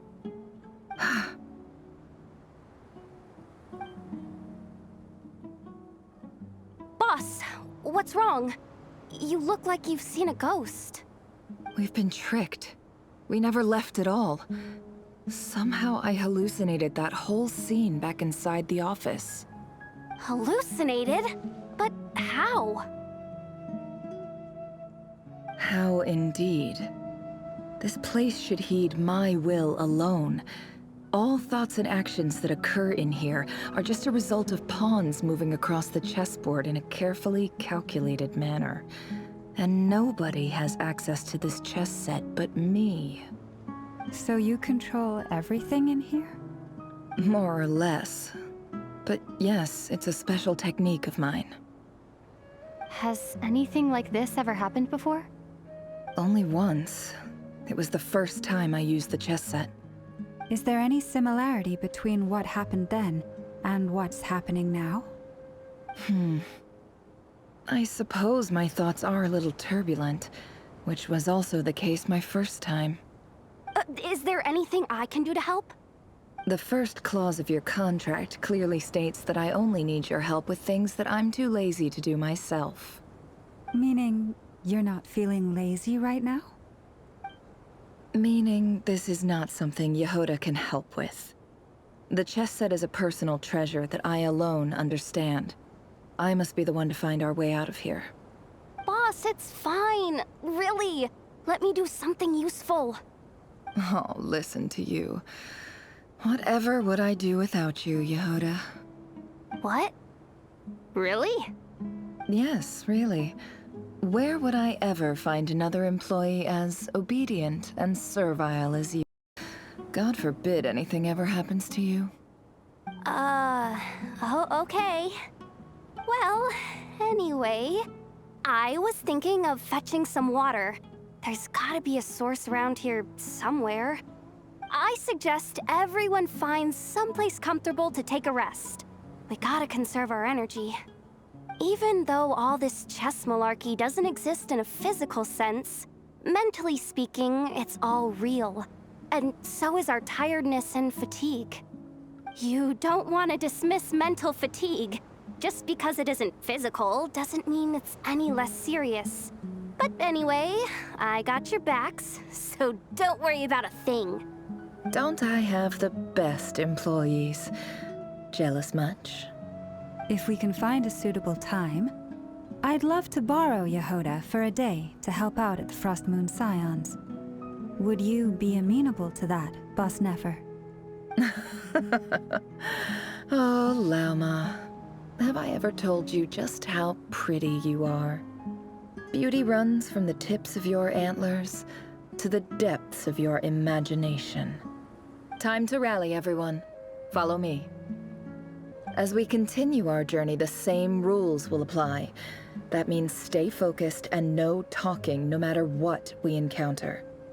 And don't disturb the chess pieces. You have my word that I will get us all out of here.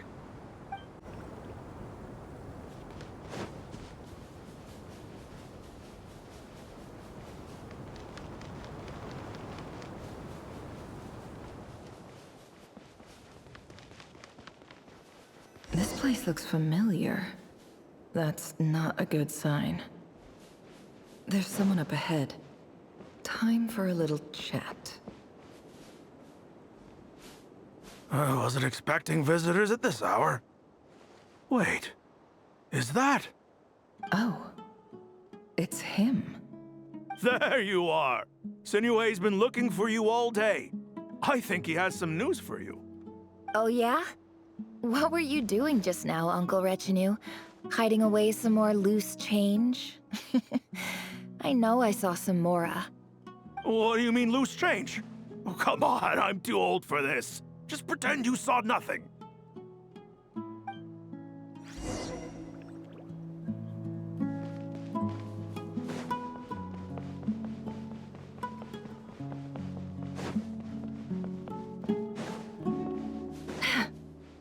Hey, kid. Mind telling me what Sinuhe's been up to recently? I'm trying to get in his good books and I need a way in. Get in his good books? Why? What do you want with my dad, Uncle Apepi? I've written a new song. I was hoping to showcase it at the next festival, but I'll need his approval. A new song, huh? I'd love to stay and listen, but unfortunately, Uncle Retinue says my dad's looking for me. Well, there's plenty of time and I'm not going anywhere. See that pile of stones? I'll be sitting there warming up my vocal cords. Come find me when you're done. Pile of stones. Got it.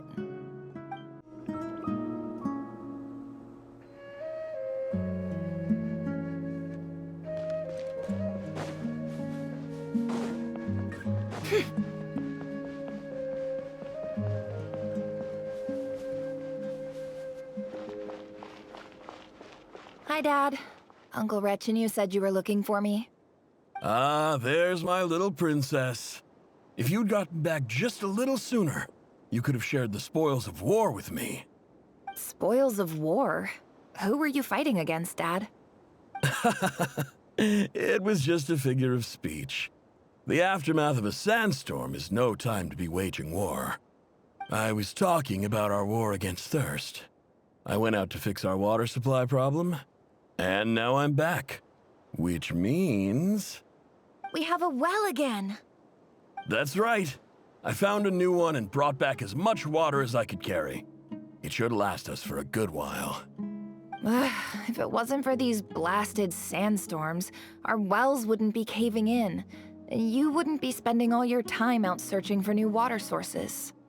As the chief of our tribe, I'm supposed to be leading us out of hardship and poverty, onto better things. You know how prosperous our ancestors were. I've told you all the stories. And look at us now, squeezed into these hovels. No one would choose this, if it wasn't for the endless wars over the years. But things are looking up.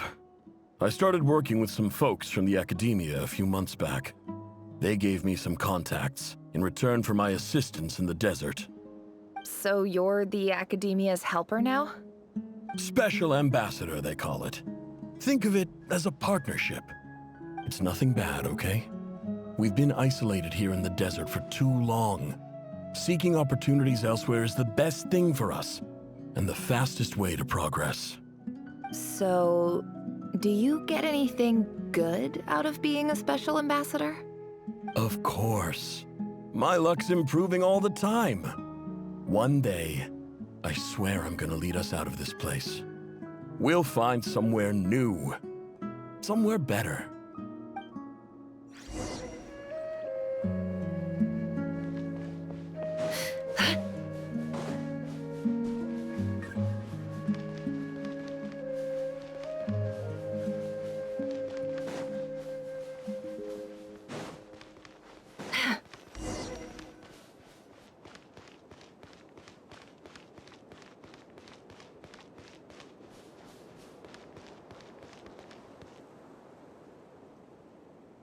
That's our well, and you know it. You stole from us. Well, you've gone from chief to thief, and now you have to face the consequences. Did you really think you could take our water without permission and get away with it? You're either brave, stupid, or both. And that special ambassador act? Yeah, nice try. We spoke to the academia.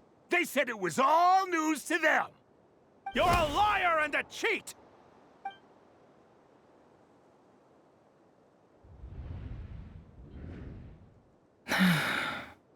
I heard Yehoda gasp, but I don't blame her.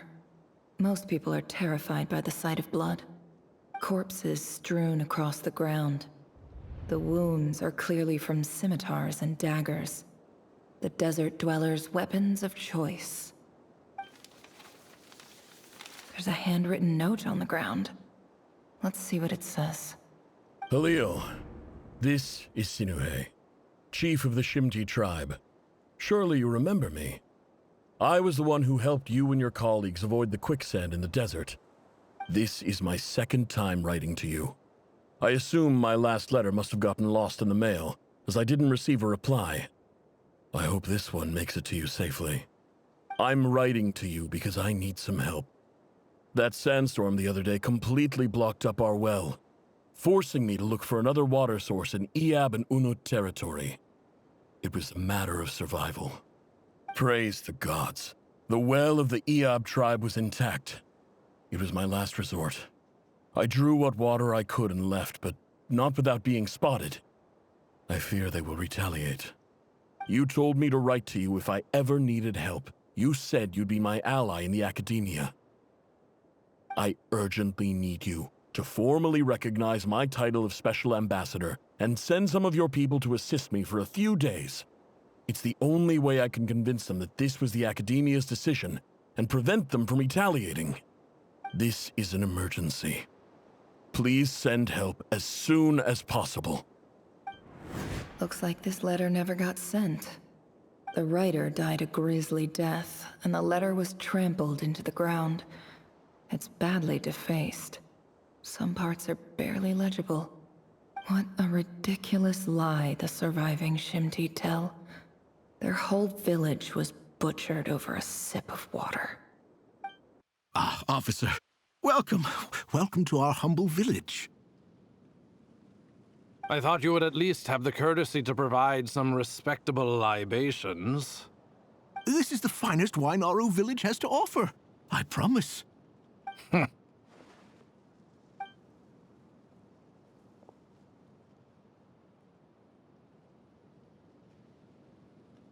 The Academia has agreed to reserve a single space for a candidate from your village. But I remain skeptical of this entire endeavor. I highly doubt anyone in this desert possesses serious academic potential. Please, have faith. If not in us, then in our god. The child we found shows great promise. I beg you, take her away from this place. Give her a chance. Don't let her talent go to waste. I don't recognize her. New arrival? She showed up here a few days ago, and we took her in. She's a really bright kid. Please help. I'm begging you. So, where are you from? Nowhere special. Just a sand dune. What about the rest of your family? How many of you are there? Just the one. It's only you? Correct. So, no brothers, no sisters, no mother or father? Any who have slept on a bed of sand, I call my brothers and my sisters. Apart from that, I have no family. All right. Get over here. Sign your name on the form.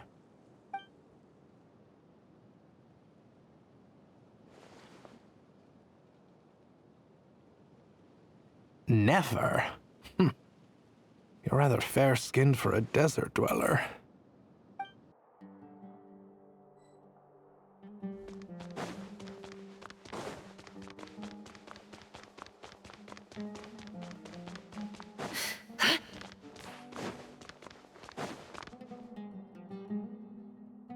Nefer, this term's assignments have been issued already. Please read through the materials thoroughly, conduct your own additional research, and then write an essay on the topic. Yes, Professor, I'm aware. I just had a couple more questions I wanted to get your perspective on. Oh? Please, ask away. Well, I saw the other students' problem sheets, and I couldn't help but notice that my assignment is much easier than theirs. Do you really think I'm a weak student? A weak student? Goodness, no. Quite the opposite. You have a sharp mind, almost too sharp. I think what you're saying is, a weak student wouldn't have noticed the discrepancy. And if they did, they certainly wouldn't complain about the lighter workload. You see, sharp as they come. You see things the way they are, and I'm sure you know why they're like that. Because of where I come from. Because I'm different. I'm sorry, Nefer. I don't like it any more than you do. It's just... Anyway, you said you had a couple of questions. What's the other one? I wanted to check if someone sent me a letter to the academia, where do I go to collect it? Ah, your family wrote to you. Well, as long as they put your name on the envelope, someone should hand it right to you. Not exactly. It's not even a recent letter. I was just curious where the mail would end up if no one collects it. The House of Dana, I expect. I know there's a box for unclaimed mail somewhere in there, probably sitting on a shelf. Whatever you're looking for, that'd be the place to start. Okay, got it. Thank you, Professor. Oh, don't mention it. Honestly, I feel like I failed you. I'm supposed to be your teacher, but I haven't taught you anything. Hey, don't say that. You're a great teacher, and you do your best for all your students. But the rules are the rules. You're not allowed to teach students like me. It's not just the academia either. The whole world bends over backwards for the successful, and leaves the losers to suffer and die. Oh, my dear child. Don't tell me you've given up on life already. I haven't. I just think that if you want to make it in this world, you have to find a way to become successful.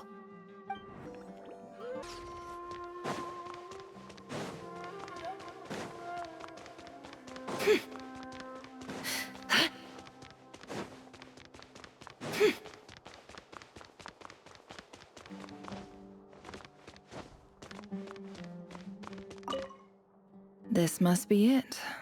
A big cardboard box full of unclaimed mail. And probably some letters that ended up here by mistake, too. Let's take a look.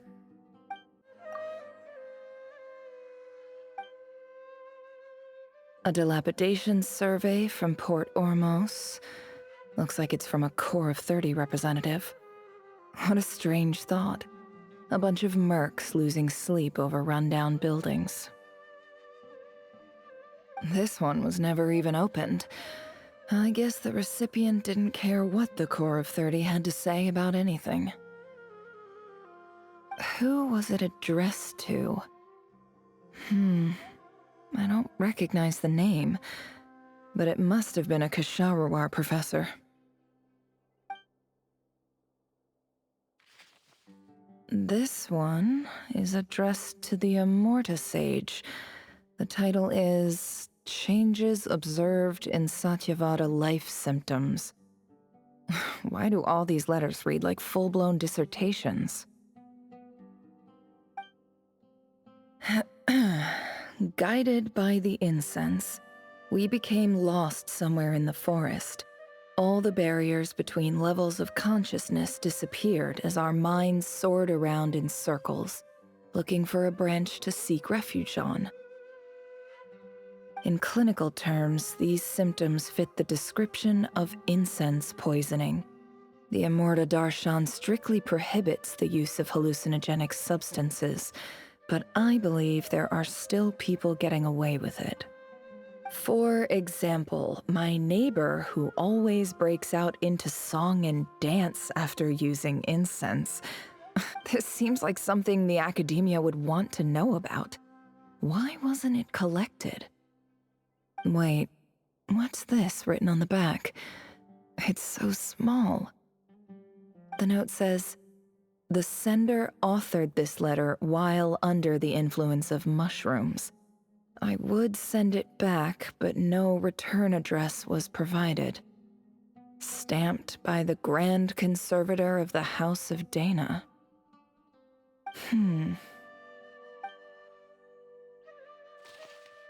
This next one is addressed to Grand Sage Azar. A few words of protest regarding recent changes in Sumeru's educational policy. In recent years, the academia has taken on a small number of students from the desert region, as per the policy to this effect. However, it appears to me that these students have not, in fact, been provided with educational opportunities that are, in any meaningful sense, equal to those enjoyed by their peers. As well as receiving dumbed-down assignments and perfunctory tutoring, They do not even have full access to the Akasha system. Education is the fundamental purpose of this institution, which should go without saying in a nation whose founding virtues are knowledge and wisdom. I ask you, is the lip service we pay to the policy of education for desert students truly the standard of pedagogy to which the academia aspires? As Grand Sage, policy decisions are your prerogative, but do not forget your roots. You and I were once students too, as was everyone else in this institution. I do hope you will give some serious attention to this matter. I encourage you to discuss issues like this with myself and others, and listen to some alternative opinions. Great letter. Shame it didn't get to where it needed to go. And the sender is... Huh? Sage Cyrus of Spontamod. I didn't realize anyone else even knew how bad students like me have it in this place. So this is where letters from the Sage of Spontamod end up? Nice one, Grand Sage. Really enlightened leadership. Whatever. This isn't what I came here for. Moving on. I'm not exactly holding out hope that a letter sent from the desert would even make it here. But if it did, where else would it end up if not in this box? I can't believe how much discarded mail there is. Must have been years since someone last went through it all. And this is just one box. The whole House of Dana is boxes on shelves. I don't believe for 1 second that any human being has sat down and read through all the documents in this place. Who has that much free time on their hands? Wait. Could this be it?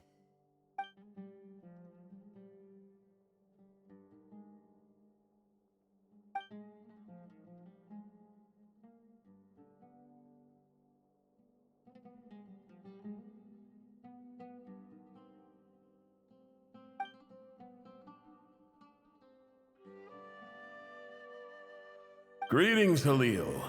My name is Sinuhe, chief of the Shimti tribe. I was the one who came to you and your colleague's aid when you ran into trouble in the Great Red Sand. I don't know how well you remember it now, but I brought you to safety and gave you some water and other supplies. You seemed very pleased and told me your name. In my tribe, learning a person's true name is serious business, and I therefore see you all as friends.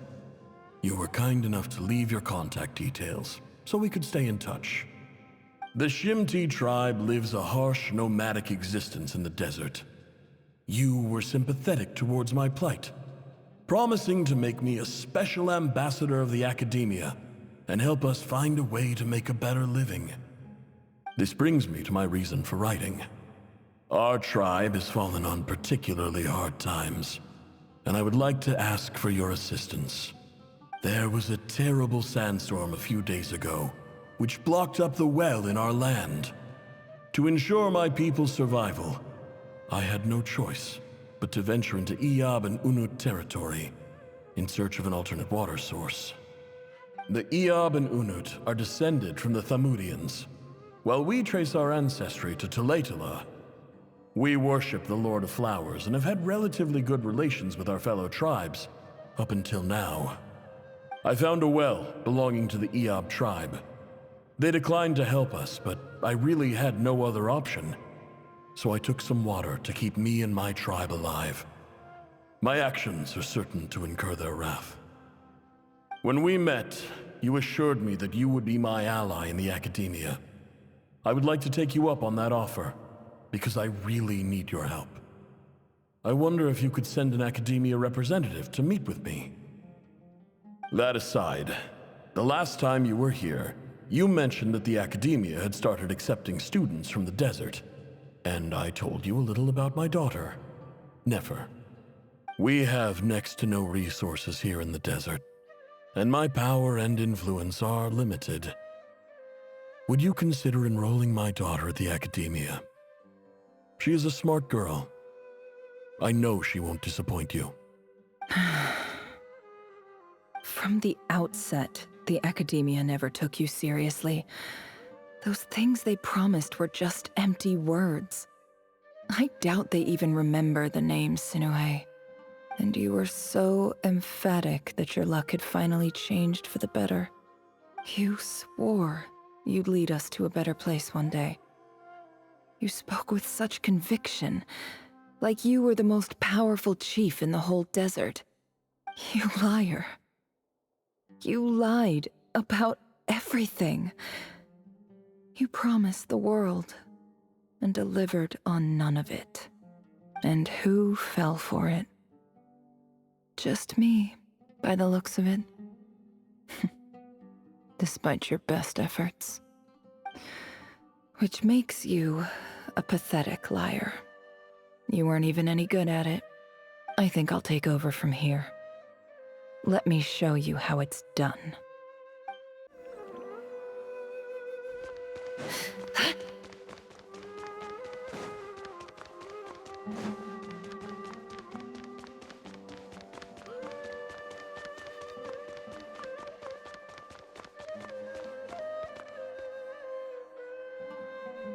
I just came to say goodbye. Thanks for everything you've done for me in my time here. Nefer? You packed your bags. Where are you going? I'm quitting. Something's come up in my hometown. Gonna head back and deal with it. Huh? But this was a hard-won opportunity for you. You know that better than I do. It was. But it doesn't matter. I have more important things to deal with, and they can't wait. Oh, and I didn't want to overfill my bags, so I left some incense on your desk. What's wrong? I thought you liked incense. Although, I did read somewhere in the House of Dana that it has hallucinogenic effects. Don't use it all at once, all right? Isn't this the stuff you brought from your hometown?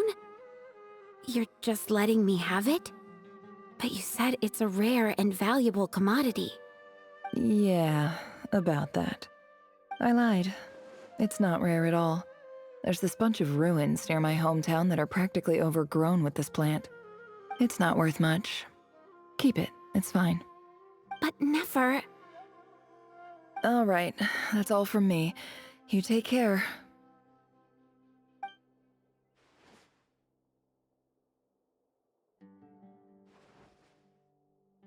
Don't forget me, okay? I mean, we're more than just classmates, right? We're friends. Yeah, I'll remember you. I lied again. That incense is worth a fortune, and it's a rare find even in those ruins. And as for remembering her, I have far too much to do when I get back. No time to reminisce. I'll be lucky if I even make it through this alive. But either way, I expect I'll forget you pretty quickly.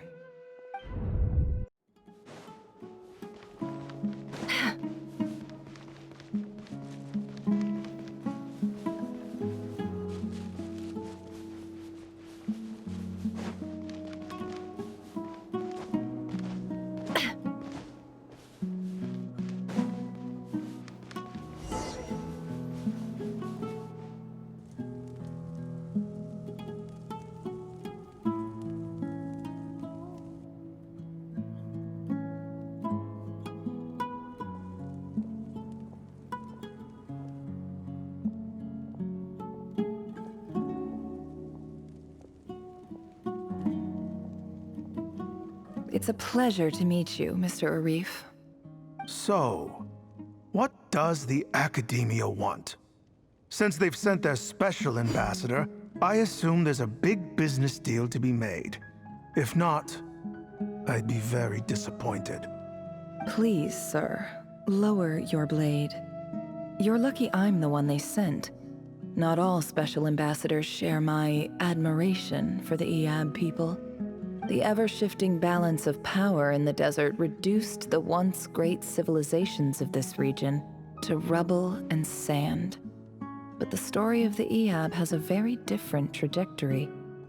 Others grew weak, but you grew strong, beginning in obscurity and moving to prosperity. You're the only ones who defied the trend. Huh. So, you do know who you're dealing with? This well is the perfect symbol of your strength, is it not? It used to belong to the Unut, but it looks like you have control over it now. You're not wrong. But I'm sure you didn't come all this way just to flatter us. Of course not. I came to bring you some very good news. Some information that recently came to light, which might just be your ticket to freedom. Records uncovered by the Vahumana Darshan show that a certain well currently under Eab control is built on top of some ancient ruins. These ruins are of great archaeological interest to the Academia. I checked the map carefully on my way over here, and I'm confident that this is the well in question. The Academia is offering 50 million mora in return for excavation rights. 50 million? No, wait. If these ruins are as important as you say, 50 million's a little low, don't you think? Don't get greedy, Eab. We know far more than you think. We know that you seized this well by force. Wasn't that the first step in your rise to power? To drive away the Unut and steal their water supply? So what if it was?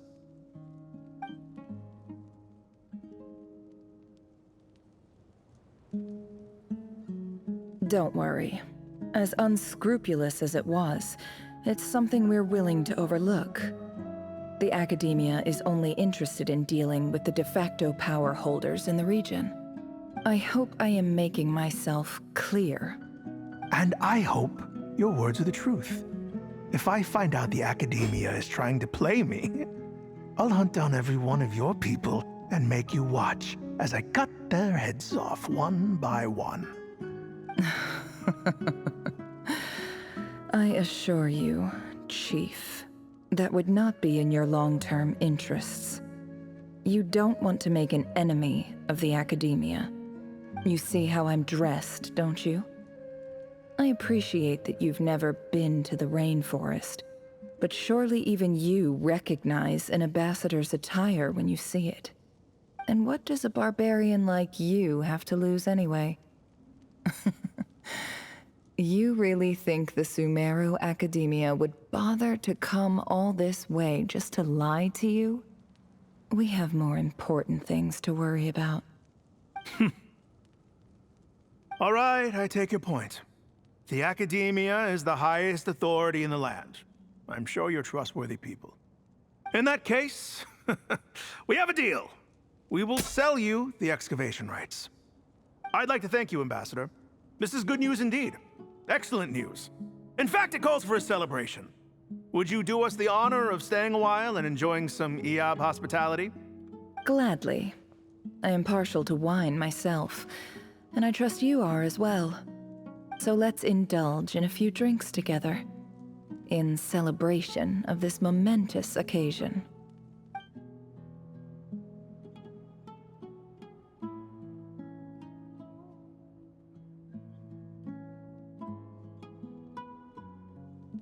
Chief! Chief, it's an emergency! It's the Unut. They've taken the well. What? Well, don't just stand there. Take it back. Yes, Chief. I have every confidence in the Eab's military superiority, and yet... Well, what is it? The Unut's response was alarmingly fast. The day after we reach a deal, they seize the well. This can't be a coincidence. Perhaps there is a traitor in your midst. I don't think so. I am obliged to remind you, Chief, that the Academia will only deal with the de facto power holders. If you cannot regain control over the well, I'm afraid you won't see a single mora of that 50 million. No! Please, Ambassador, just give me some time. I swear the Unut will not get away with this. That well is ours, and so is the Mora. Glad to hear it. I will wait here for an update.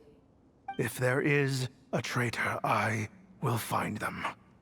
In the meantime, make yourself at home. I'll report back as soon as I have an update.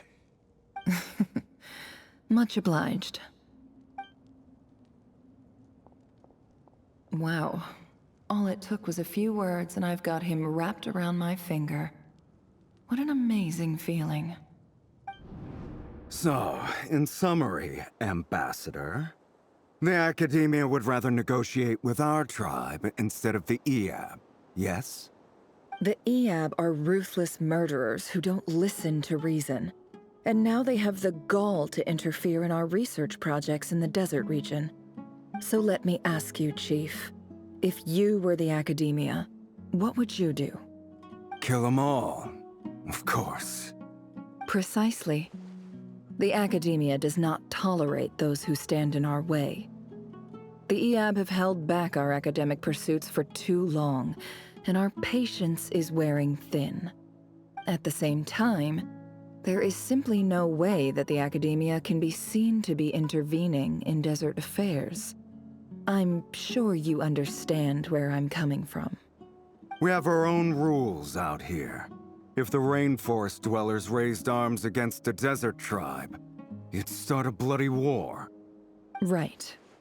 We can't confront them ourselves, but we can support their enemies.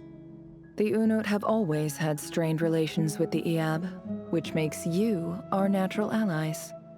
Natural allies. Weren't the Eab your allies once? You were quick to send them after us to protect your interests back when we stole that water. And now look at you. You're at each other's throats. Let me be clear. The Academia wishes to collaborate with the legally recognized rulers of the desert in this matter. We are asking for excavation rights to that well, and our offer is 50 million mora. Say no more. I believe we have an understanding. Good. Then I suggest you get to work. Get us access to that well, and the mora's yours. You see, Dad? Lying is easy when you know how. People will believe anything.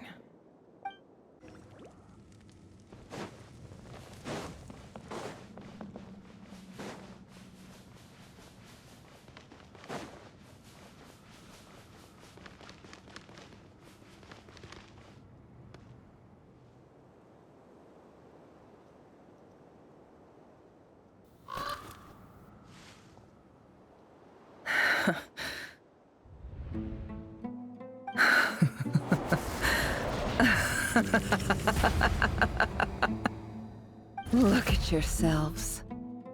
You may be vile, savage monsters, but your butchered bodies bleed like any others. You're no different. You're nothing special at all. The monsters who destroyed my home, they're just ordinary, petty human beings. What a joke.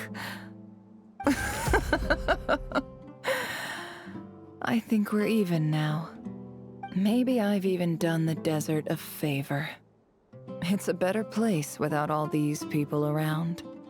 Oh, Sinuhe, my gullible fool of a father. Perhaps if you'd been as ruthless as I was today, our tribespeople would still be alive. In this dog-eat-dog world, a chief needs to be tough to survive. But you couldn't do what had to be done. So I did it for you.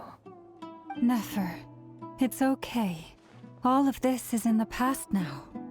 I believe I remember you promising to remain silent. Yeah, but even so... Yehoda, is there anything you can do to ease the tension? Alright, time for a sharp turn onto a completely different topic. So, anyway, that's enough of that. When are we getting out of this place? like we've been walking forever. I'm getting pretty tired. Oh, Alma, you tired? Yes, if we can find somewhere to sit down, I could certainly do with a rest. It's not far now. There should be a temple just up ahead. Yes. Really? A temple? That's where this story ends? I guess that's how things go in the desert. Desert dwellers can never escape their destiny. Or so everyone says. I never wanted to believe it, but looking back now, I'm as desert as they come. You mentioned a temple. What's waiting for us there? My biggest trade secret of all. Ah. Then I'm guessing it's where you got your power from. The power to peer into other people's minds. I didn't know you were clued up on any other religions. I'm no expert in the history of Sumeru, but since you come from the desert, I would imagine it has something to do with King Deshret. Sounds impressive. Ah, I know who you mean. General Mahamatra Sino. The spirit of Hermanubis dwells within him. That's Boss Neff for ya. She knows everything. Sino's hardly a figure of obscurity, but I know about Sethos too. What about him? Is he a big deal or something? Well, he's not a small deal, let's put it that way. Please, this is the bare-bone basics. Save the flattery. Thanks for your patience, everyone. I'm sure it's been a lot to take in. With any luck, that's our exit just up ahead.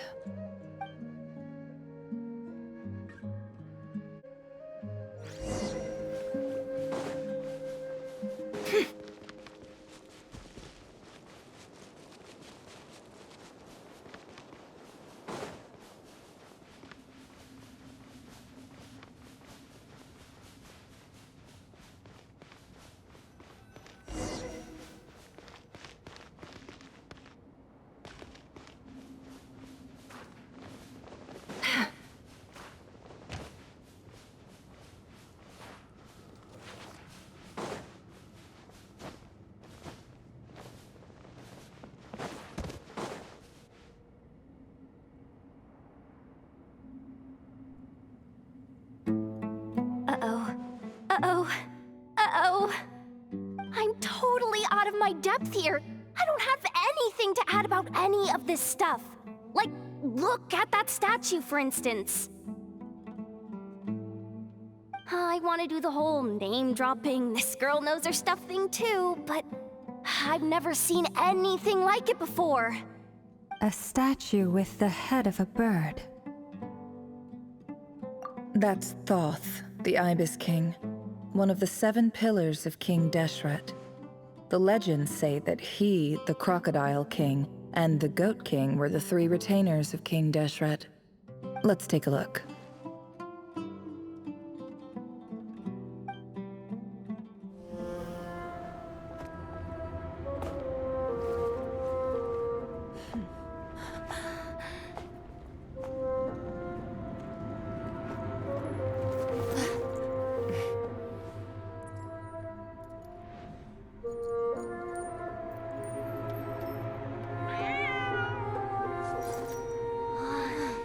It's just Ashru. So, all is well?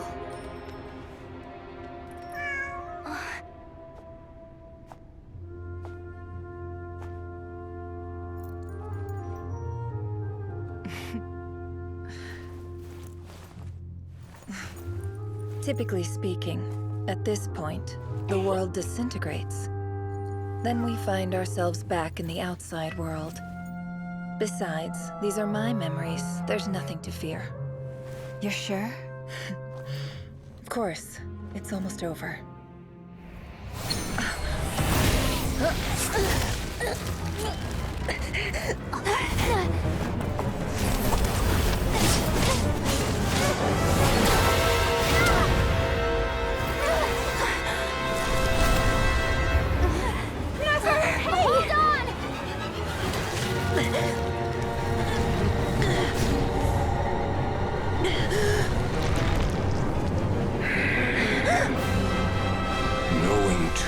touch is always a death sentence. Speak for yourself.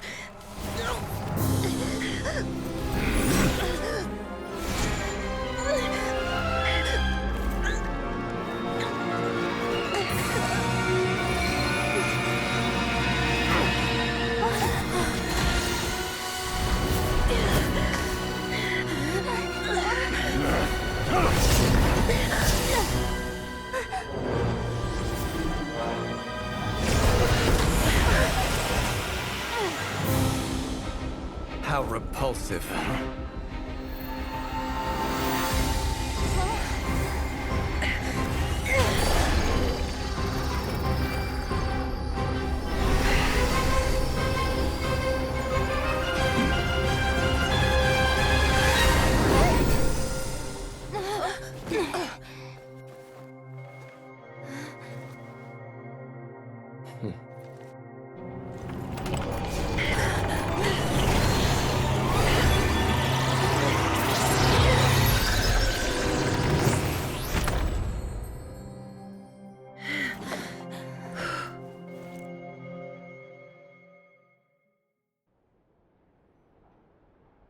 Timed that pretty well, didn't I?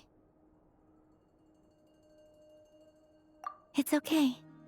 I'm just glad no one was hurt. Paimon noticed you doing something too, Dainsleif. Were you helping get them out? Of course. When I asked Nefer to conduct this investigation, I was not naive to the dangers involved. I had a duty to ensure your safety. Good to know your sense of justice is still intact after all these years. I take that to mean that you saw the truth. That comes as a great relief. I certainly did. And thanks to your help, I also managed to trap Rerir inside the chess set. Whoa, really? How'd you manage that? Well, to be honest, I sensed that something was wrong long before we made it to the temple. By using this fragment to probe into Rerir's past, well, the monster formerly known as Rerir, it seems I alerted him. I was tracking him, then he caught on and started tracking me too. Can't say I'm surprised. But how did he track you through your thoughts alone? That shouldn't be possible. Rerir was a secret agent who reported directly to the Vinster King. He is an expert at finding a trail and hunting down his pursuers. No wonder. He infiltrated the chess set, read my thoughts, and built a new virtual chess set inside of it. That's why we weren't able to leave at first. Speaking of your chess set, it's quite a remarkable item. Would I be right in thinking you have some connection to King Deshret? You overestimate me. I only have a connection with one of his underlings, the Ibis King. You all saw how this came to be. A long time ago, the Iab massacred my tribe, the Shimti, in our home village. A few years later, I enrolled in the academia, where some new information came to light. The Unut and the Iab fought a bitter battle over the rights to a well, all for the sake of a non-existent 50 million mora. The Iab ultimately won that confrontation, but their victory came at the cost of almost every warrior in the tribe. The final blow to the Iab came at the victory feast, when an Unut assassin beheaded their chief right before my eyes. The remaining Iab fled and have been scattered to the winds ever since. Having gotten my revenge, I returned to my hometown, where to my surprise, the nearby temple was still standing. There it was, seemingly immune to the relentless hostility of the desert, while my tribal home lay in ruins. As I stood there gazing at the temple, I noticed a cat just outside. This cat, as it turned out, was home to the spirit of the Ibis King. He led me to a gate deep inside the temple, and there he made a deal with me. This chess set is my gift from the Ibis King. The chessboard within is made to the same specifications as the one in the mausoleum of King Deshret, and represents his power of piercing analysis. With this chessboard in its container, I gained a certain ability to perceive hidden secrets. Now, you could conclude that the Ibis King simply wanted to give the people of this world the power to seek the truth, but I don't believe that's the full story. Every god plays favorites. Their hearts are as fickle as any human's, full of secrets, perversions, egotistical tendencies. But precious few gods are willing to admit this. It is the same with all powerful forces, including fate itself. Their gaze falls preferentially upon a select few. As you rightly point out, this is an act of favoritism. If you're alluding to the Abyss, then yes, I agree. Gather the others. It's time to share everything I've learned.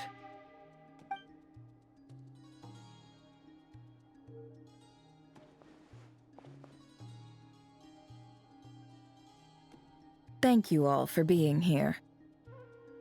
As promised, I did some further investigating into the Raker of Solnari's background. I am pleased to report that the investigation has been most fruitful indeed.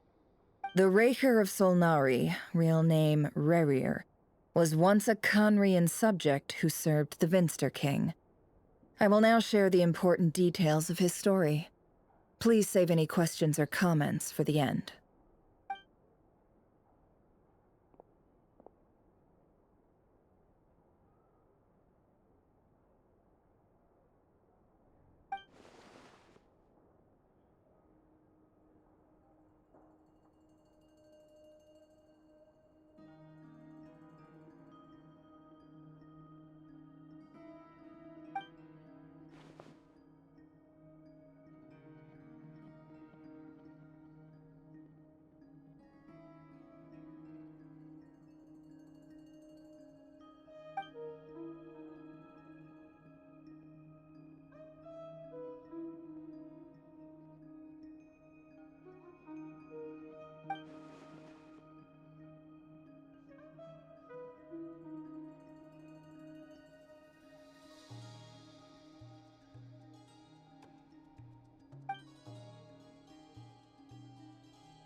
So that's why he's so obsessed with the moon.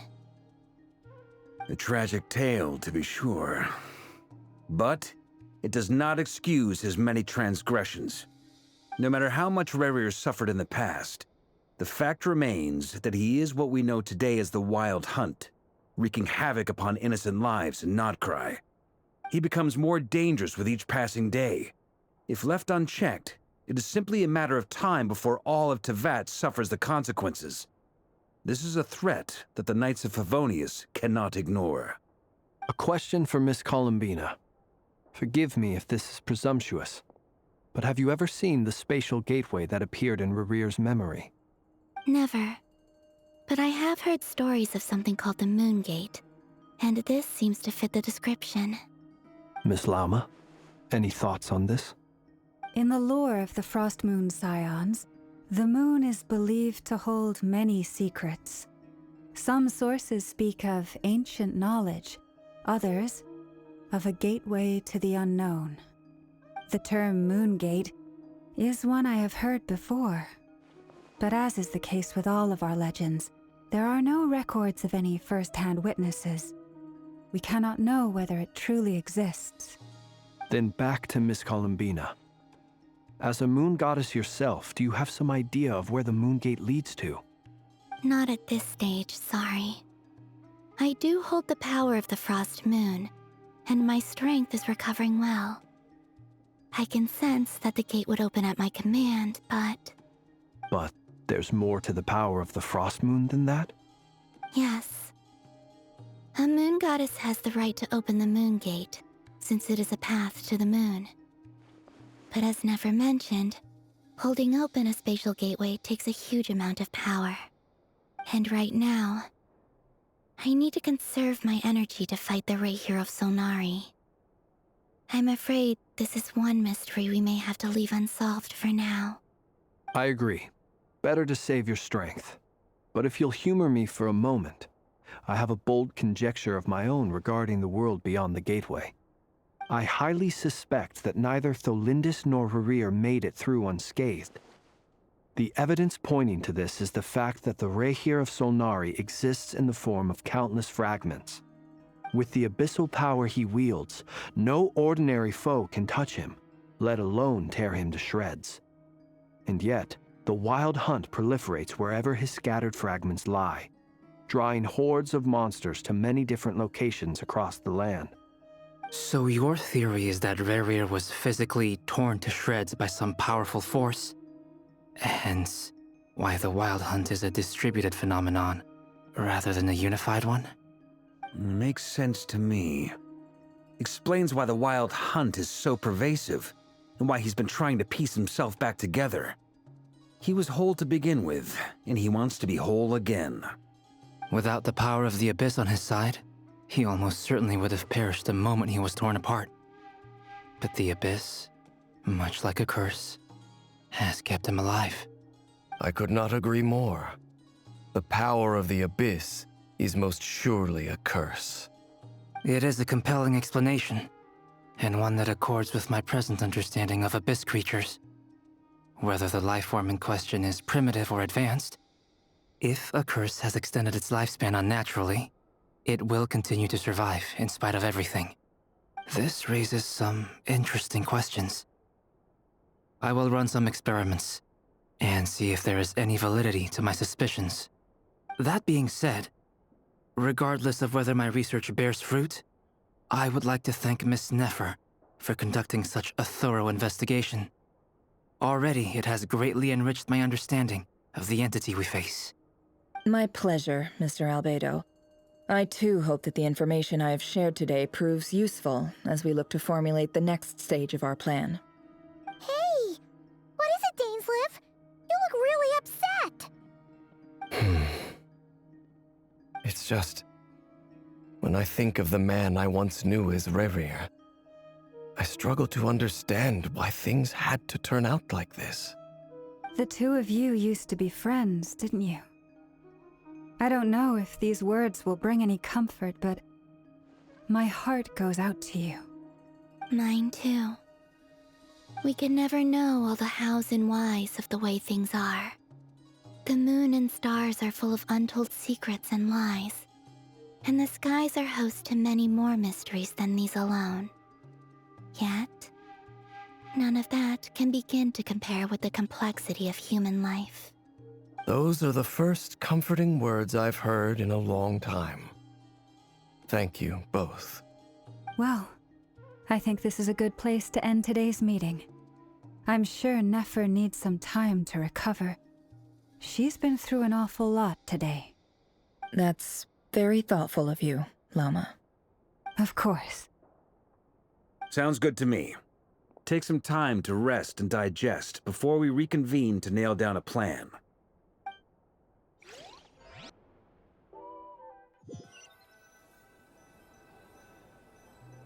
Hey, is this a bad time? Hope I didn't kill the conversation.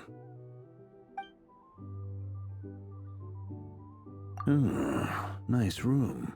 Oh, I'm not coming in, though. Why not? It's just a hotel room. If it's all the same, I'll just stay out here. I might not look the part, but I'm technically a knight. Barging into people's private quarters isn't the kind of thing we do.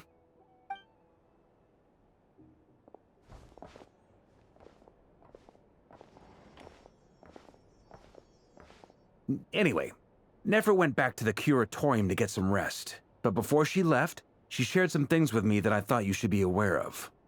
Firstly, although she managed to trap the Raker of Solnari inside her chess set, there's no guarantee that the power of the Ibis King is any match for one of the 5 sinners. Their powers are beyond our comprehension. It's only a matter of time before he finds a way to break out. We have to come up with a plan and take care of him before that happens.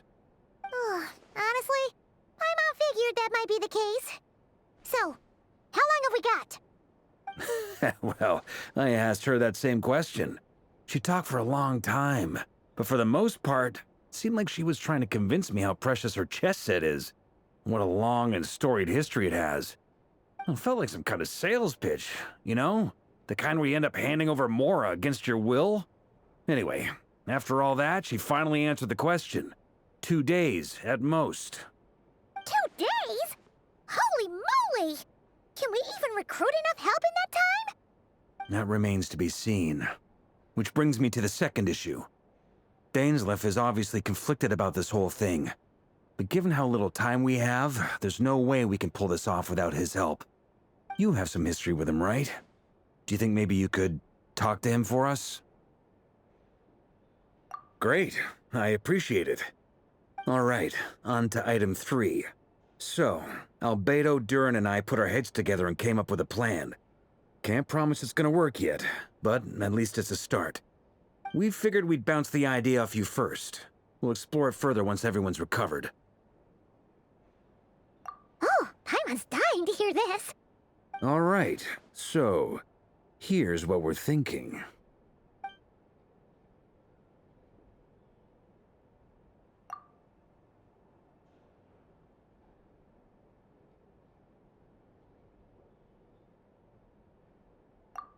We felt a little uneasy about roping you into this. I mean, firstly, you're not locals, and secondly, none of us are your boss. You're well within your rights to refuse if you so choose. Roping us in? Why would you even say that? We know the stakes here. It's all of us against the Rayher of Solnari, or none of us stand a chance. I choose my words very intentionally, I'll have you know.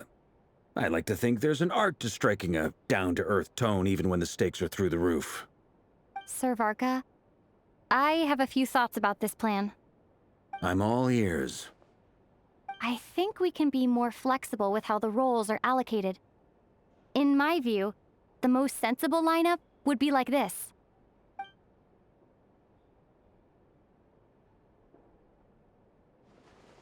I see your point, yeah. But if that's how we're going to approach this, you'd better make sure you're ready. To be clear, I don't doubt your abilities. Far from it. I just want to make sure. Are you really willing to take all this on? I want to do everything within my power. The Rayher of Solnari is a truly fearsome opponent, and if I do my part, it'll greatly reduce the risk for everyone else involved. Well, that tracks with what I've heard.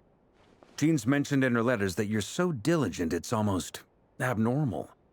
As in, most people weigh up the risks and rewards in situations like this. But you seem to just march towards danger without a moment's hesitation. Of course, everyone appreciates a fearless pioneer. But all that aside, I'm the Grand Master of the Knights of Favonius, and you're our honorary knight. I want to make sure your courage doesn't come at the expense of your safety. Thank you, Sir Varka. I should be the one thanking you. It means a lot to have you on board. I'll give some serious thought to your suggestions.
This is a thorough plan, but I do have one last question before we take action.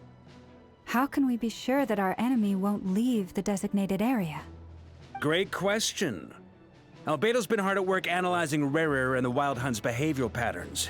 His conclusions are as follows. Firstly, from the earliest known confrontation until now, Rayher has never displayed any ability to manipulate the dimension of space. so it's unlikely he has any power in that domain. Secondly, he seems to have a particularly strong vendetta against our group. If we put him in a fight-or-flight situation, he'll choose to fight every time. Thirdly, finally, and most importantly, he is consumed by hatred, both for the moon and for his enemies. Turns out, we tick both of those boxes. We have a reincarnated moon in our ranks, and a spy who accessed his private memories without permission. He'll be baying for blood, not looking to escape. As someone who's had their fair share of interactions with the Wild Hunt, those all seem like valid observations to me. Understood. Then I will defer to the verdict of the group. Well, everyone, that's the plan in full detail. Albedo and Durin are carrying out their part as we speak. Plan approved. Scheduling. Okay, any firepower you need, I got you covered. Let's light this baby up. The Frost Moon Scions are behind you as well. And the rest of you?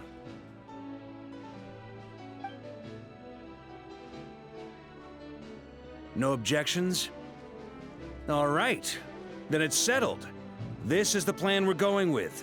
Next up, an old tradition of mine. Anyone who wants to back out, now's your chance. Wait, we can still back out of this? Everyone says things they regret, right? I don't want anyone feeling trapped because their mouth said yes before their brain had time to think things through. A very people-first approach. I hear that's common practice in the Knights of Favonius. Heh. Who'd you hear it from? D-Luke? Shh. We don't use people's real names at work. This contact will be known only as Owl, please and thank you. This plan can only work if everyone does their part. Flint's and I will absolutely support it. We shall indeed. You'll be glad you accepted our help. Also, you are the last person I expected to see here, Miss Dory. It's not often I get called Dory in a work context. My peers usually call me Lord Sangamabe. So, the longer your name, the higher your net worth. Is that the idea here? In that case, Mr. Flint's here must be worth a fortune. That's right, I know your full name. It's... The walls are thin here. I'd appreciate you keeping that a secret. Okay, fine. I'm actually only here as a favor for someone else. Do you have any idea how much it would cost to hire me otherwise? Oh, does this mean someone out there actually has the power to boss Dory around? It most certainly does not. We have a long-standing and mutually beneficial business partnership. She's actually the mom of a friend of yours. Said mom supplied me with a great little trinket, but now that lady's ruined everything. If I don't start building a little goodwill now, my whole business in Notcry is gonna go down the drain! Okay. So what exactly is so special about this pendant? It's a lucky charm that a great mage made for me. We have a business relationship, and she was worried that something bad might happen to me. So, she wanted me to have something that can store power to protect myself with. I finally got it all fully charged up with Kuvaki, and then never went and used it all up at once! Never lost so big in my life! You're right. It was all my fault. I didn't mean to drain all the Kuvaki in the pendant, but I'll make it up to you. You will? Well, in that case, how about you give me your chess set, and we call it even? I knew you'd say that. Well, it's yours if you want it. In fact, take it now, and I'll even throw in a free Raker of Solnari. Deal? You're putting me in a difficult position here. It's a very useful thing to have around, but I have a funny feeling it won't be around much longer. I guess we'll see in a couple of days. Looks like bankruptcy for me. Hey, don't be so pessimistic. See this through and you never know. You might find a new business opportunity on the other side.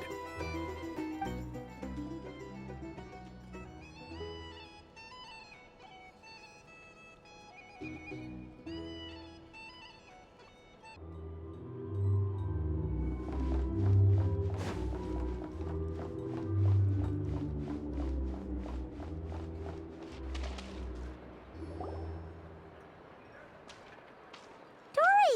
How are things going? Feeling ready? Oh, I was born ready. We only have 2 days. You think Lord Sangamabe would let an opportunity like this slip by? Don't forget, when something's in high demand, the people with the goods on hand get to charge the highest price of all, even higher than the sellers taking advance orders. Ta-da! See? It's right here. Ah, it's so pretty. Did you make it? No, I have a supplier. We go way back, so he made me a very attractive offer. Aha! No wonder you were talking about Lucky Charms at the meeting. You've been getting Kaveh to make them for you. That's not the full story. It actually started a while back as a project between me and the Dendro Archon. Mage Alice once warned me that this world won't stay safe forever. There may come a day when everyone faces a great crisis. I passed this on to the Dendro Archon, and she secretly brought together a research team made up of Sumeru's top scholars to invent a technology that could keep people safe. I won't go into the details because it's all very complicated, but if you want to know more, you can ask the Dendro Archon about it sometime. Anyway, point being, it was the Dendro Archon who asked Kaveh to build this little contraption. As one of the top Kasharawar talents, he was the obvious choice. Took him long enough. He stressed over it for ages. Must have gone through at least a dozen designs before producing a final product. But that's Kaveh for you. Marak delivered it to me a couple of days ago, along with a letter from Kaveh. Could I ask why I'm sending this technology to you? And what's your proposed use case? Has it been approved by the relevant authorities? So nosy. My fault for sending him the research permit to begin with. Surely Nahida must have told him you were involved in this project. He was probably just nervous because you're always so secretive about your business. Could be, could be. Anyway, I just replied, let's hope there never has to be a use case, because it would involve grave danger.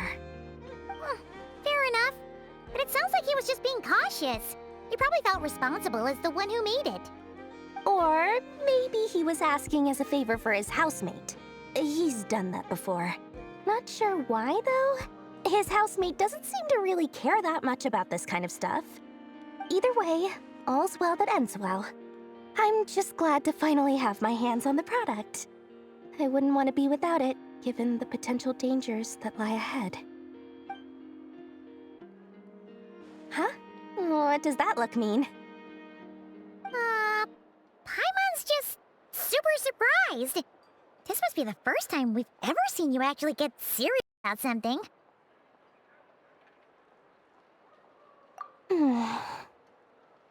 Well, a long time ago, I made a promise to myself.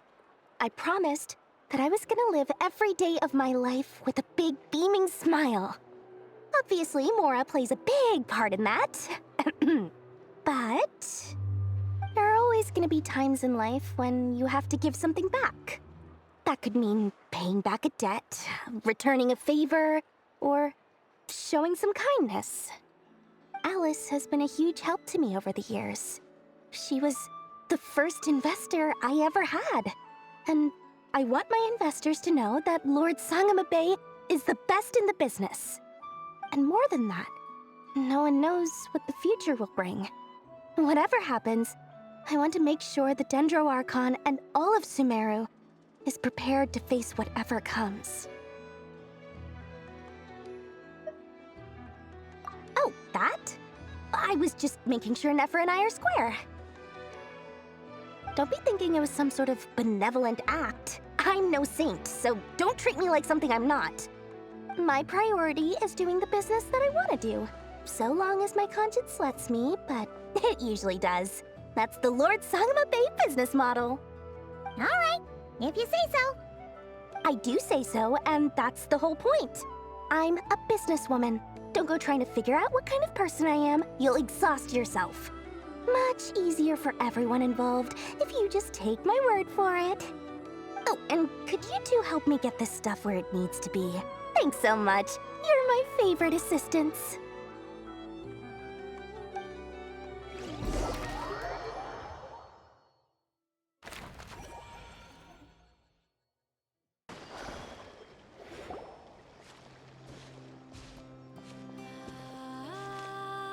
Traveler, Paimon, it's good to see you. Everything going smoothly over here? Sort of. As you're probably aware, Varka, Durin, and I captured some abyssal creatures from the Wild Hunt. Per the plan, we dissected and analyzed some samples of these creatures. The process went very smoothly. The findings, however, come with some troubling implications. What? You can actually dissect the Wild Hunt? That depends on your definition of Wild Hunt and dissection. Harmless, lifeless. These words are accurate descriptions. The Wild Hunt is an interesting phenomenon. In and of itself, it doesn't seem to possess anything akin to a human personality. But taken as a collective, the medium through which the Wild Hunt is summoned does appear to have a soul. Master griped a lot about the wise Horoptetyr, and seemed somewhat fascinated with the foul Certology. But she barely mentioned Rerir at all. I don't think that was because of his lower social standing, though. Anyway, it's a pity. I should like to hear her thoughts on the nature of the lifeform he has become today. It's a strange mix. The furious energy of an abyssal being channeled through a fractured physical existence. A consequence of being torn apart by an unknown power. Perhaps the only explanation for his survival in this state is that he sacrificed a degree of individuality in exchange for a continued existence. Oh, sorry. Once I get talking about interesting research, I have a tendency to go on indefinitely. Back to our research findings. Essentially, they confirm my hypothesis.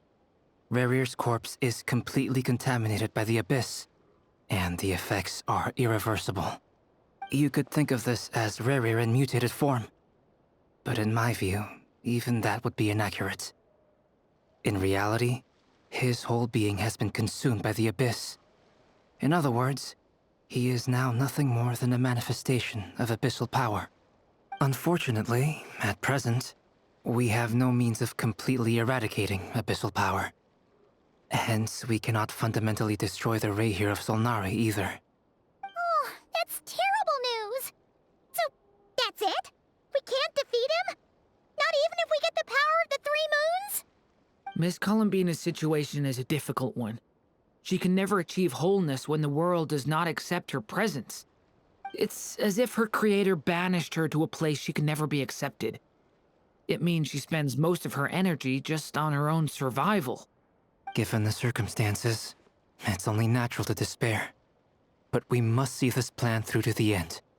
Time to kick off the backup plan. Oh, Paimon almost forgot! This is for you. Dory asked us to bring it. Ah, how wonderful. Well, thank you for making the trip. Durin and I will be heading off shortly. I'm sorry I won't be there to protect you in person this time. Please be careful. All right then. Stay safe.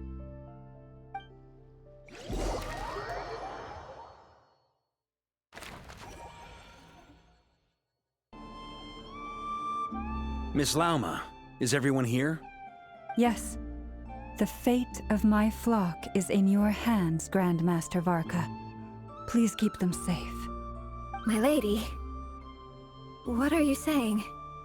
Within the next 24 hours, we will face the biggest crisis the world has ever seen. This is not a burden that we deserve to bear, but I believe that we reap what we sow in this life. So I intend to act. I must do what I think is right. For me, that means fighting for the future of Nodcry. This gentleman is the Grand Master of the Knights of Favonius, Varka, Knight of Boreas. In my absence, please follow his lead. Hey, everyone. Guess I should introduce myself. Well, to start with, I know my way around a battlefield. Biggest strengths are honesty and hard-workingness. Anyway, point is, I don't intend to let Lauma down. I'm gonna do everything in my power to keep every last one of you safe and sound.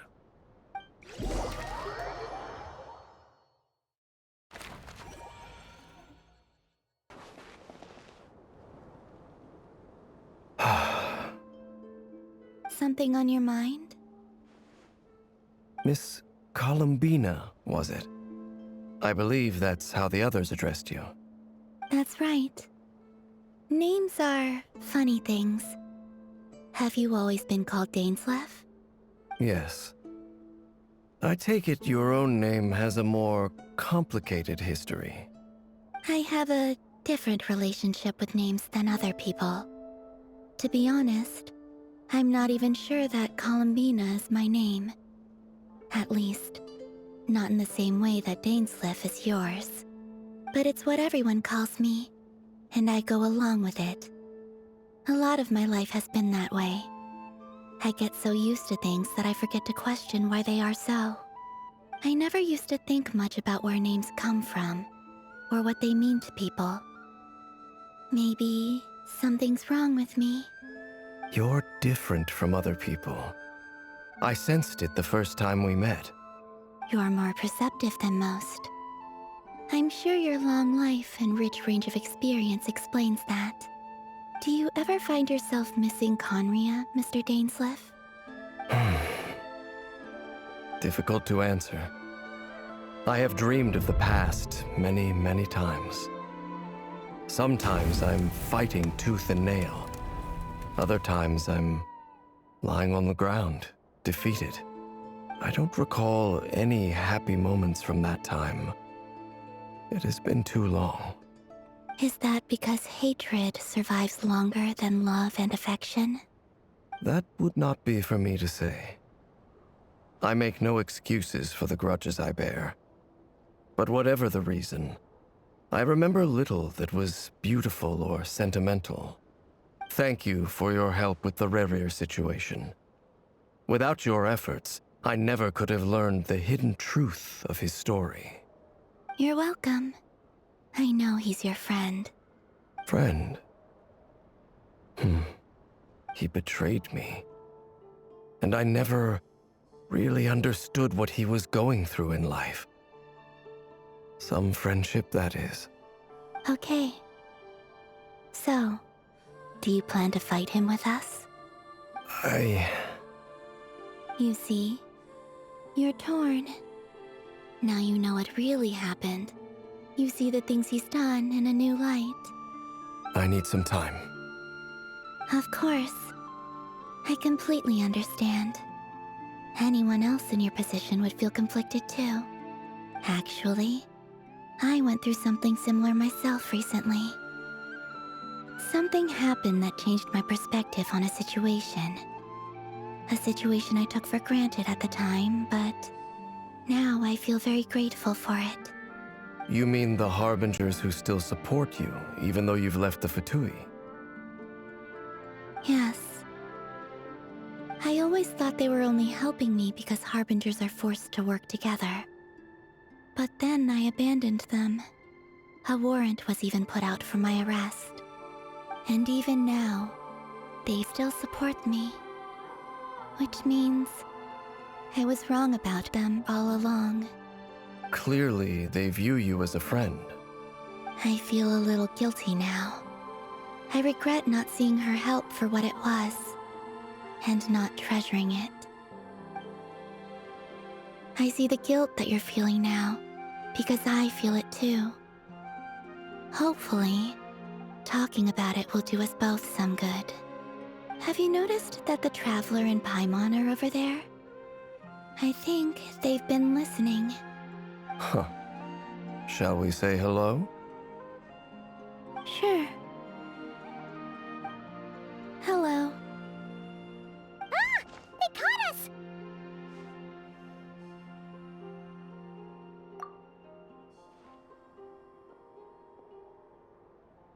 I apologize for making you worry. No doubt you wish to know where I stand on the plan to take down the Recher of Solnari. I'm afraid I need a little time, but I will seriously consider joining you. You will? Oh, thank you so much! Everyone will be so grateful to hear that! They needn't be. This was something that I was going to have to face up to eventually. That doesn't matter to them. They're grateful to you regardless. You can't control their gratitude, so just accept it. And then, have a think about whether you're willing to join us.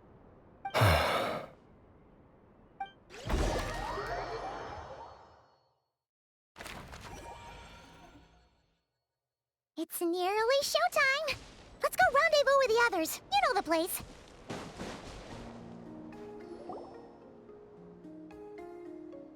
Ah, you're earlier than I expected. Hey, Flint's! Been waiting here long? Not too long. I came a little early so I'd have some time to think. Are you nervous about the battle? Quite the opposite. I'm reminiscing on my past battles. When I was awakened by the Ratniki, I had not touched a weapon in many years. I felt like the battlefield was not where I belonged. But after waging war against the Wild Hunt for so long, I came to realize something. A life of absolute peace is simply not a possibility for me. My restless flame indicates that somewhere inside of me, there is a deep yearning to root out the evil in this world. Oh, that doesn't sound like such a bad thing. Well, in the past, when I was a Fae whose primary concern was hibernation, it was hardly ideal. But it certainly serves me well here in the present. And I am delighted to be able to join forces with you in this endeavor. Looks like I'm not the first to arrive. Ah, Miss Lauma. Did you sleep okay last night? I struggled to settle down at first, because of the nerves. But don't worry. I got enough sleep in the end. I'll be just fine. Please, I'm just doing my part. Never! Over here!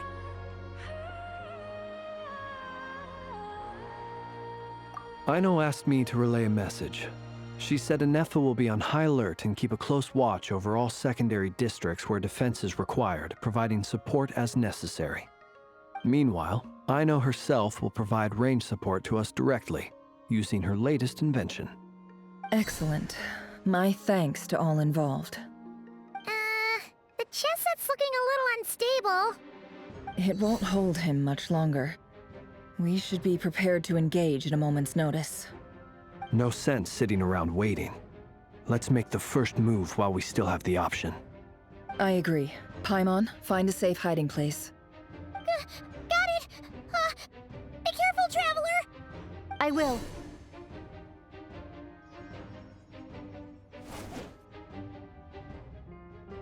Everyone, take your positions as soon as the battle starts. Every ounce of strength we have in our bones, let us bring to this fight. Ready? Let's go. I've seen all your futile ploys before. You have become the authors of your own demise. I wouldn't be so sure about that. You are merely a moment of sport before I tear down the moon.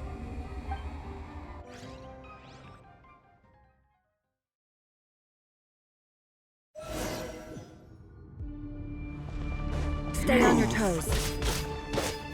Yep, you too. The moonlight betrayed me.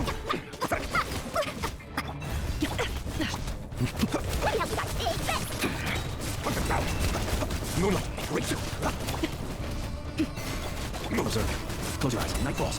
Be silent. Moonlight betrayed you. Observe. The mystery unravels. You quite finished. For the everlasting force. Move. Keep your distance. Observe. Close your eyes. To dust. Observe. Night falls. Moonlight betrayed you. Range of song. Close your eyes. You quite finished. Observe.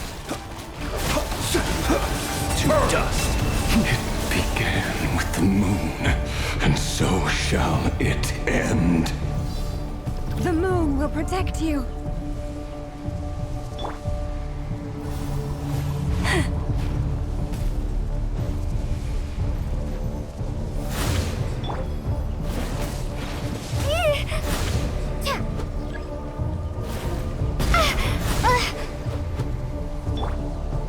Do you see now?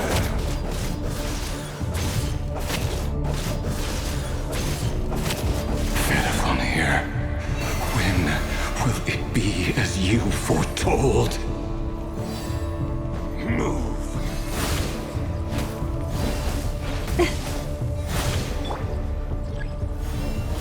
Your foul spirit is not welcome here. Close your eyes. To dust. Beside. The moonlight. With one heart, we pray. Flash of the moon. Steady now. Observe. Be silent. To dust. No one else. Move. Can I be truth? The moonlight betrays you. Right across the bowl. The moonlight betrays you. The deception ends here. Your little game of heroics is over. Who wants to go first?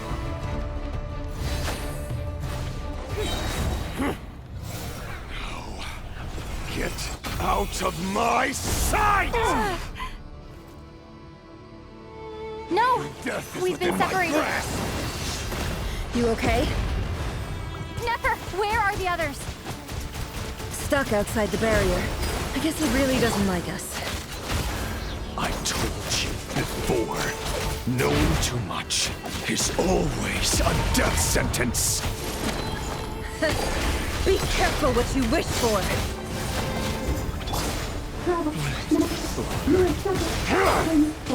Lauma! Can you hear me? Hold on, Silence! Voices are gone. But at least I know they're still there. I need to focus. Stick to the plan. Remember my most important task. Just stalling him. If I can stall him for long enough, the moment will come.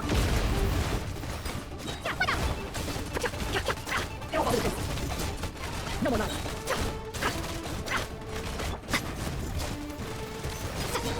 The mystery unravels.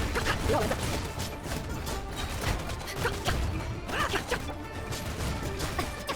Seek within. Can I be true? Observe. No one else.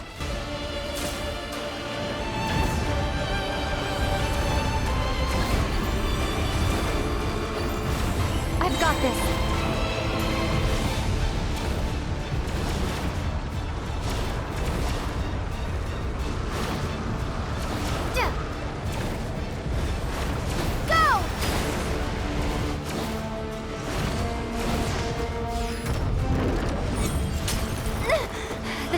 Broken. I can't keep this up. Don't push your luck. You got this in my grasp. Can I be proof?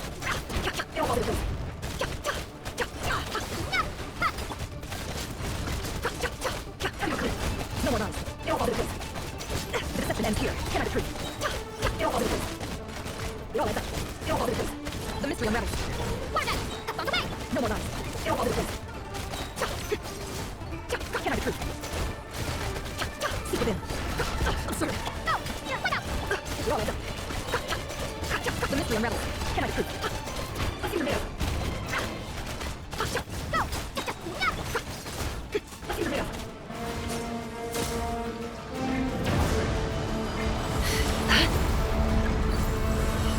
Curses.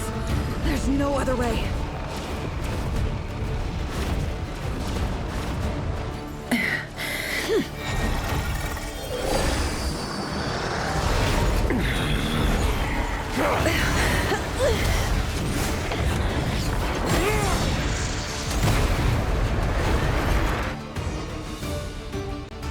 The only way to defeat Rarer is to borrow his own power.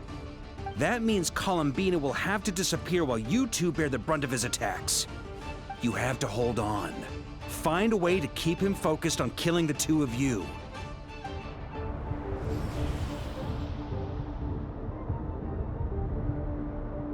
Never! Your eyes are bleeding. Soon you will be powerless to resist. And then, I will reduce you to dust. But that dust will plague your memories. Come on, keep holding on. Any other tricks up your sleeve? Let's see them. As entertaining as they are, you've backed yourself into a corner. You don't fool me. I see your fear clear as day. I have to stoke his rage. Make him unleash everything. You fear what you could never defeat. You fear the thought of never being able to save your beloved. You cannot win the fight against fate, Rarier.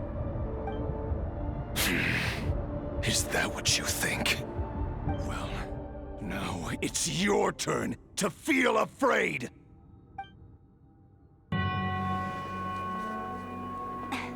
You fear the sound of your own name? Is it us you hate? Or is it what you've become? Let's see what becomes of you!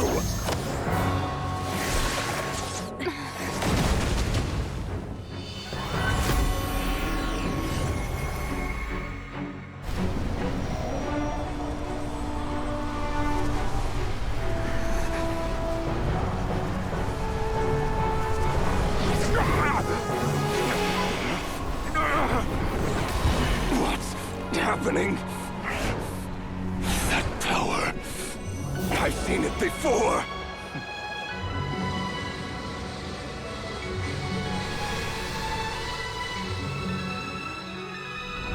His power is on another level. We'll need to use an alchemical array to convert his power into a usable form. Then quickly channel it into Columbina, rendering her powerful enough to compete with him. I'll join you. I can help. If I release enough abyssal energy into a confined space, it'll create a potential difference, allowing us to extract a huge amount of elemental energy. Next, I'll synchronize with everyone's minds using Pyro, then give you temporary access to their abilities and fields of view. But it won't last long. Can you see? Well enough. So, we have a student of Gold Rheindotter in our midst. How about that?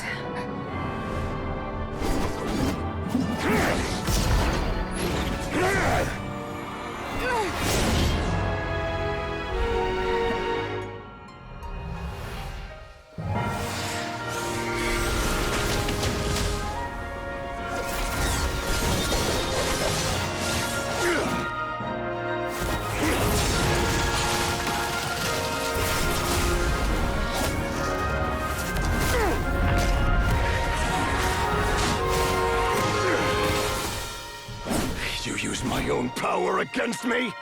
Just like how you stole Kuvaki. Look familiar?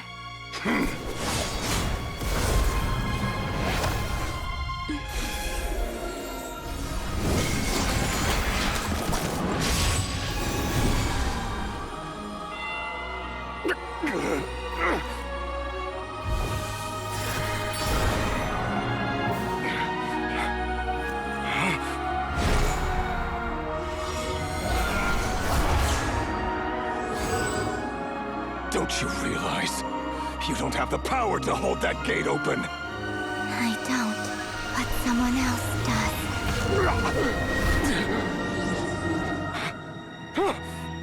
Goodbye, Rarier.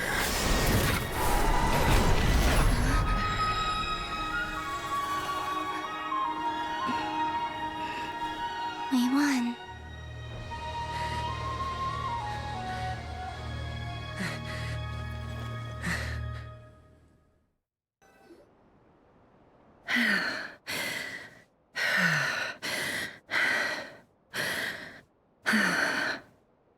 Never. How are your eyes? They're fine. Apart from the blindness, of course. It's not too late. Let me handle it.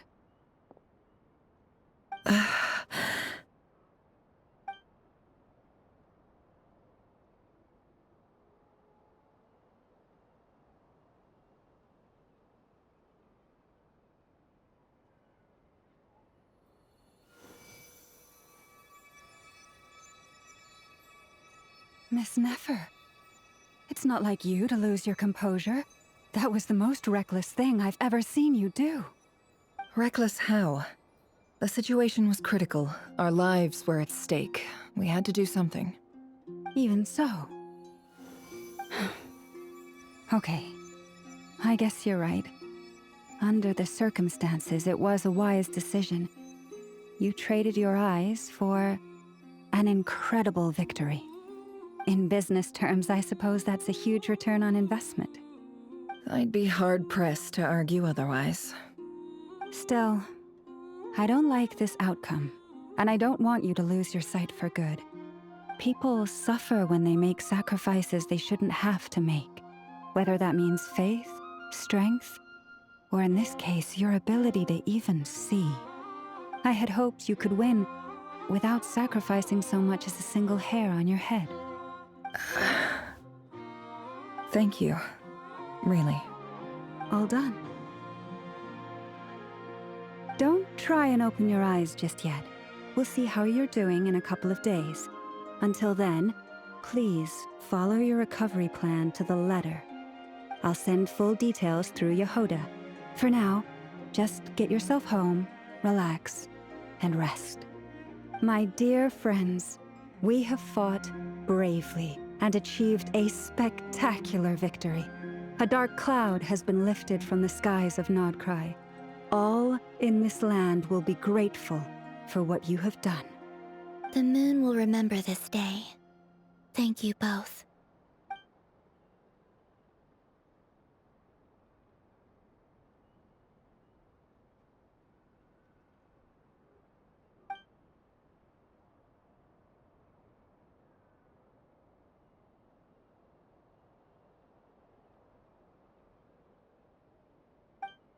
There's something I want to let you know. What is it? When Durin connected everyone's minds so I could access their powers, I also felt everything they felt. And since Nefer's eyes were injured, my eyes are hurting now too. Huh. Hold on. Let me try. I only feel the pain. There's no actual damage. I just thought I should tell you. You're right. There's no damage. That's a relief. But I must say, I'm surprised to hear the Kutar share something like this with me. In the past, you never used to open up about yourself. Things are a little different now from how they were. I'm learning to share how I truly feel with my friends. Friends? You have no idea how glad I am to hear that.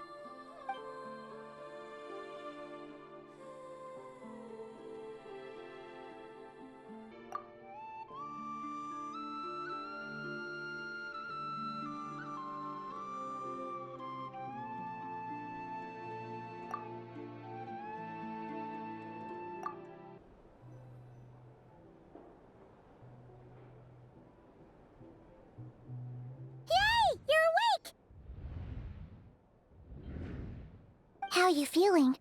Any aches and pains? Did you sleep well? I'm doing all right, Paimon. No need to worry about me. Phew! Well, that's good. Paimon's been sitting on the edge of the bed worrying about you for ages. You slept a whole day and night. Poor Paimon had to eat all by her lonesome. Glad to hear you didn't starve. How was the food? Well, it wasn't the same without you there to share it. Honestly, Paimon just can't relax when you're not your usual self. She couldn't enjoy the food and settle down to sleep. Well, I'm back to normal now. Oh yeah, and Albedo swung by earlier. He said to tell you to head to the tavern when you woke up. Varker and the others are organizing a victory feast and they want to celebrate with you. He also dropped off some medical supplies, but you seem fit as a fiddle, so guess you won't be needing those. If you're feeling up to it, let's head over now. Wouldn't want to keep them waiting.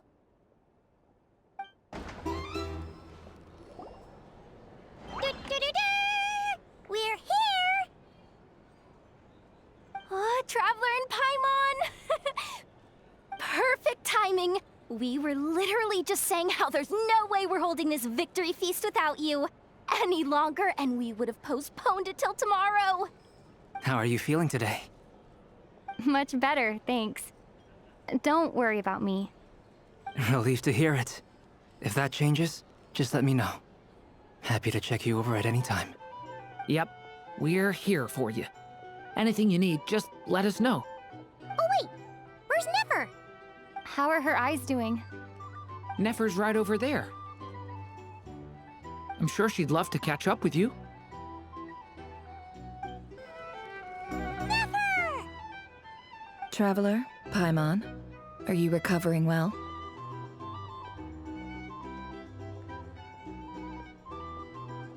Turns out that moon chanter has some real talent after all. My eyes were mostly recovered after just a couple days rest. I can actually open them again now. Yeah, but you gotta be careful. Lauma says not to strain your eyes while they're still healing. Yes, thank you. I'm well aware. Yehoda, could I borrow you for a moment? I could do with an extra pair of hands. Oh, sure. Coming. Did you hear that? I gotta go help Lauma for a second. You guys chat among yourselves. I'll grab us some drinks on the way back. Paimon, you still like 'em sweet? You bet! Make it extra sweet, because Paimon's earned it! Sure thing!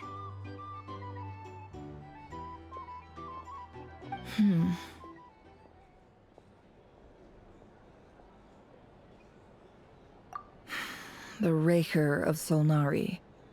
Kind of a snake, don't you think? No, definitely a snake. A poisonous one who spewed his venomous hatred everywhere. Anyone who seeks revenge out of hatred for other people has become a snake. That's something my dad used to say.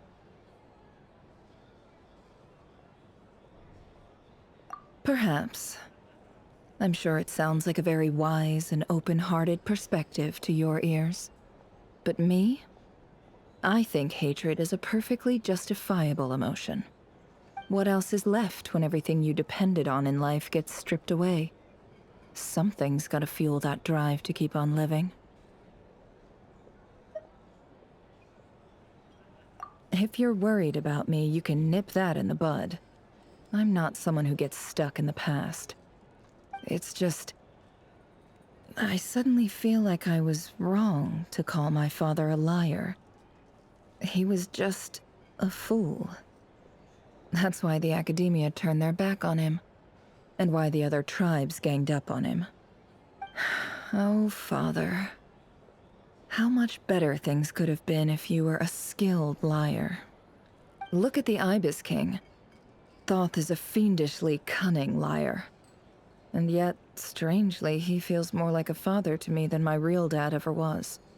He's never brought it up, but I'd bet he feels the same way.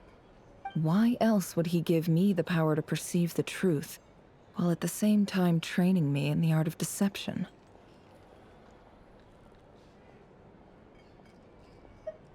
Well, King Deshret banished him to Aru, which is essentially a prison, and posed 3 questions to him.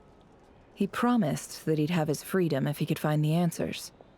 His response was to take on a physical form and approach me, hoping that I could become his envoy and search for one of the answers on his behalf.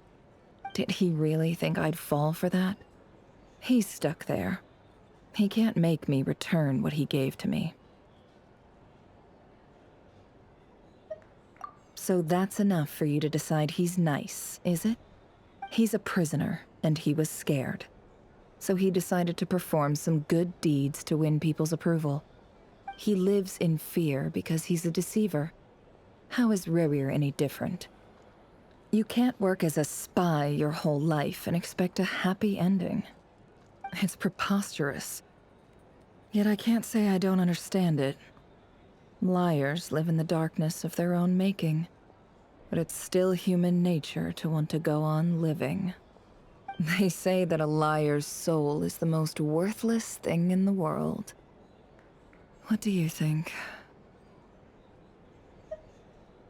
Oh, really? Well, it takes a very kind person to find compassion even for liars. If you ask me, the soul of a liar really is worth nothing. Because all they care about is themselves. For example, when something good falls into my lap, I don't go sharing the news around. Stops other people trying to steal it from me.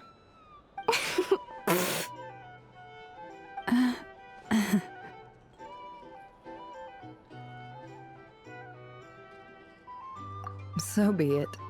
They have sharp ears. I can't keep anything from them.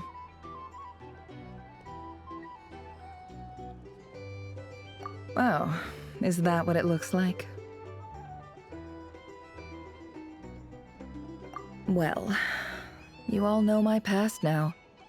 And I can't simply eliminate everyone who knows too much. So I guess I just have to put up with you. For the foreseeable future, at least. When you find yourself in a situation you can't control, the safest play is to keep calm and start monitoring everyone involved like a hawk.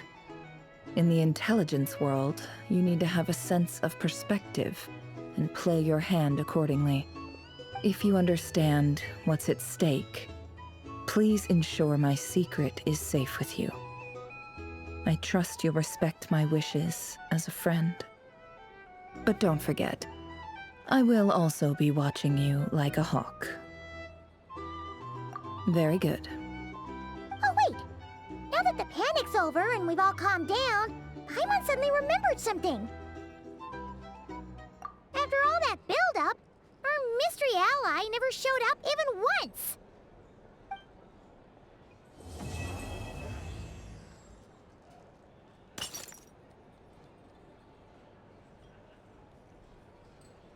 Huh? Am I imagining things? So, that close colleague who stayed behind with you? What's he been up to recently? Don't know, don't care. I get more normal human interaction from hanging out with Bosco too than him. Although, now you mention it, he hasn't bothered me in a while.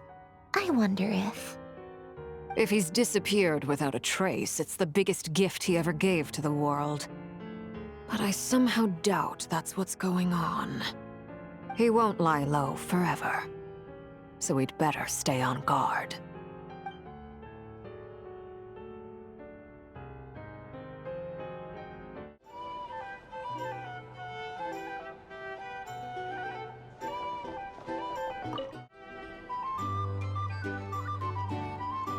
Ah, Lord Sangama Bay. How lovely to see you.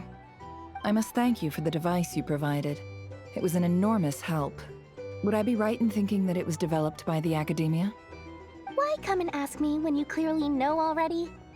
I mostly came to thank you. That's more like it. A little gratitude goes a long way with Lord Sangama Bay. Play your cards right, and you might even stand a chance of becoming my long-term supplier. The chance to work with such a kind and charitable investor as yourself would be a great honor for the Curatorium. Huh? Charitable? Who said anything about charity? First time hearing about it. Let's see. The first plot of land you purchased in Nodcry, your desert interests, and... Stop! What do you think you're doing? Exposing my investment history! It's nothing to hide from. They're all perfectly legitimate investments. And some of the land you purchased was with the intent of building a sanctuary? Yes, I heard about that too. How did you... You're a curious case, Lord Sangama Bay. You don't like people finding out about your good deeds, do you? But I'm afraid no matter how hard you try to keep things under wraps, where there's a will, there's a way. You did it for Sumeru, didn't you? It was empty land that was gonna go to waste otherwise. I figured if I built something there, it might at least get some use in an emergency. Disasters are capricious things. They strike without any warning. I've lost family to a disaster before, and I don't want to lose any friends or business partners if I can help it. My elder sister used to dream of finding a sanctuary. Somewhere with plenty of food, water, and medicine. Where everyone could live happy lives. It was something I looked into, but after discussing things with the Dendro Archon, I decided on a more effective strategy. The tech people handled the tech, and Moneybags provided the Mora. It just made the most sense. It's a pity that so few people know the truth about you. Everyone says that you view everything in terms of Mora, and all you care about is growing your own wealth. So, what's the problem with that? Everyone wants to be rich. It's human nature. So yes, I love Mora, and it's nothing to be ashamed of. But surely you have dreams of your own beyond just making Mora.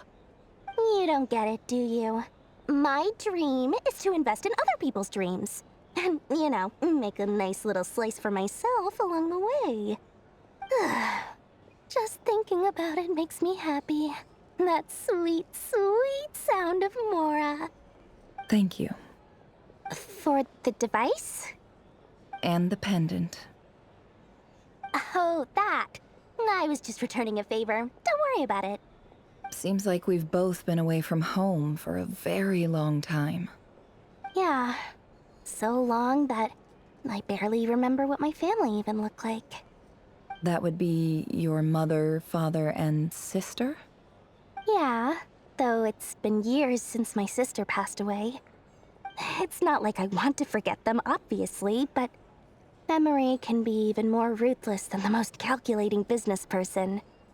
Beyond a certain point, if something isn't helping you, it just gets rid of it. My sister can't help me now. Slowly but surely, her face is fading from my mind's eye. It's become a vague impression. Not everything will fade. When loved ones pass away, the beautiful memories are the ones that last the longest. Yeah, that's true. If you ask me, that's the one silver lining in all of it. Well, that, plus, I'm sure that life is much better now than it was back then. Oh, absolutely. I have tons of Mora, a big beautiful house, business is booming, and I'm as happy as can be. You've got a lot going for you too. Boss of the Curatorium of Secrets? I'm sure there's plenty of Mora to be made in that line of work. I appreciate the vote of confidence. How have you been holding up? Any adverse reactions? If you start to take a turn for the worse, make sure you tell me right away. You don't need to worry about me, Grandmaster. I'm fine. I mean, I barely did anything, so... What? You're too humble, young man. You played an indispensable role in the battle for Nodcry. We can't thank you enough for your support. Sometimes, when people praise you, it's because you deserve it. The best thing is to accept it calmly and with grace. It's important to learn how to respond to words of admiration. Let's do a quick demonstration. Albedo, that was an incredible feat of alchemy. The pressure was on, but you worked flawlessly at lightning speed to get the job done. Thank you. I can't take all the credit, though. Durin played a big part in forming the alchemical array. See? Did you catch that? A masterclass in how to take a compliment. Okay, yeah. I did work pretty hard to help prepare for the battle. No point denying that. Hey, you guys! Hey, look who's bounced back. Looking good, Traveler. Seems like you've recovered. You won't need to take any more medication. Can I get you a drink? Huh? You know how to order at a bar now? You've sure learned a lot recently. Handling a drinks order is ridiculously simple compared to alchemy. Don't worry, I'll blend into society yet. Paimon believes it. You're clearly a fast learner, just like your brother. To be totally honest, though, Paimon didn't quite follow all the details when you first explained the plan to us. Don't worry, that's completely understandable. Unless you're a student of alchemy, it's hard to grasp the principle and how the process works. To put it in the simplest terms, we saw how our enemy stole the power of Kuvaki. And that gave us the idea of stealing his power to turn it against him. When facing an enemy you have no hope of defeating, it's best not to engage them in battle. So, instead of looking for a way to overpower him, we decided to help Columbina get strong enough to at least stand up to him in a fight. For this to work, we had to analyze his modes of attack, confirm who his main target was, and make sure that he wouldn't go beyond the range of the alchemical array. For added security, we prepared a total of 4 arrays. But to mitigate the impact of the battle, we identified one location in particular as the ideal spot, which is where the confrontation took place. The alchemical array absorbed his abyssal power. Then Durin processed it to render it usable by Columbina. That power enabled her to do what would otherwise have been nigh on impossible. What surprised me was that Dainsleif actually agreed to join us. Given his history with Rarier, he had every right to sit this one out. But we're extremely grateful for the decision he made.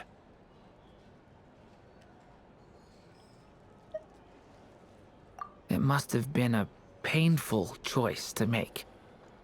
But I'm sure that making a decision was far better for him than staying in limbo. Absolutely. He was torn between 2 paths, but in the end, he made his choice and stuck to it resolutely. He doesn't strike me as the sort of person who'd stay trapped in limbo for long. Anyway, however you cut it, everyone gave a stellar performance. And now, it's time to kick back and celebrate.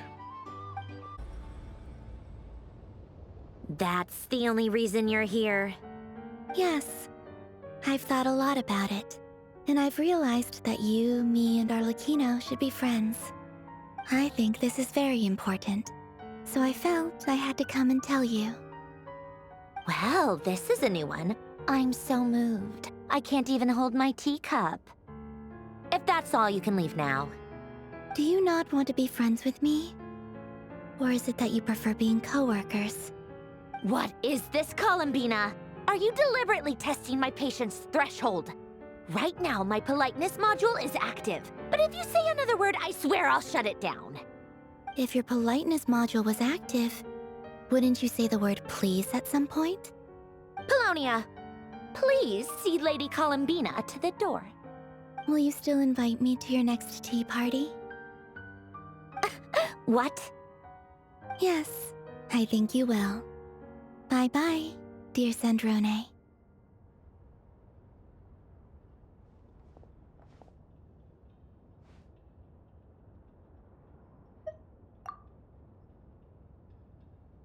Last time, the Wild Hunt escorted you out. Would you rather I handled it myself this time? We just wanted to, see how you were doing now that it's all over.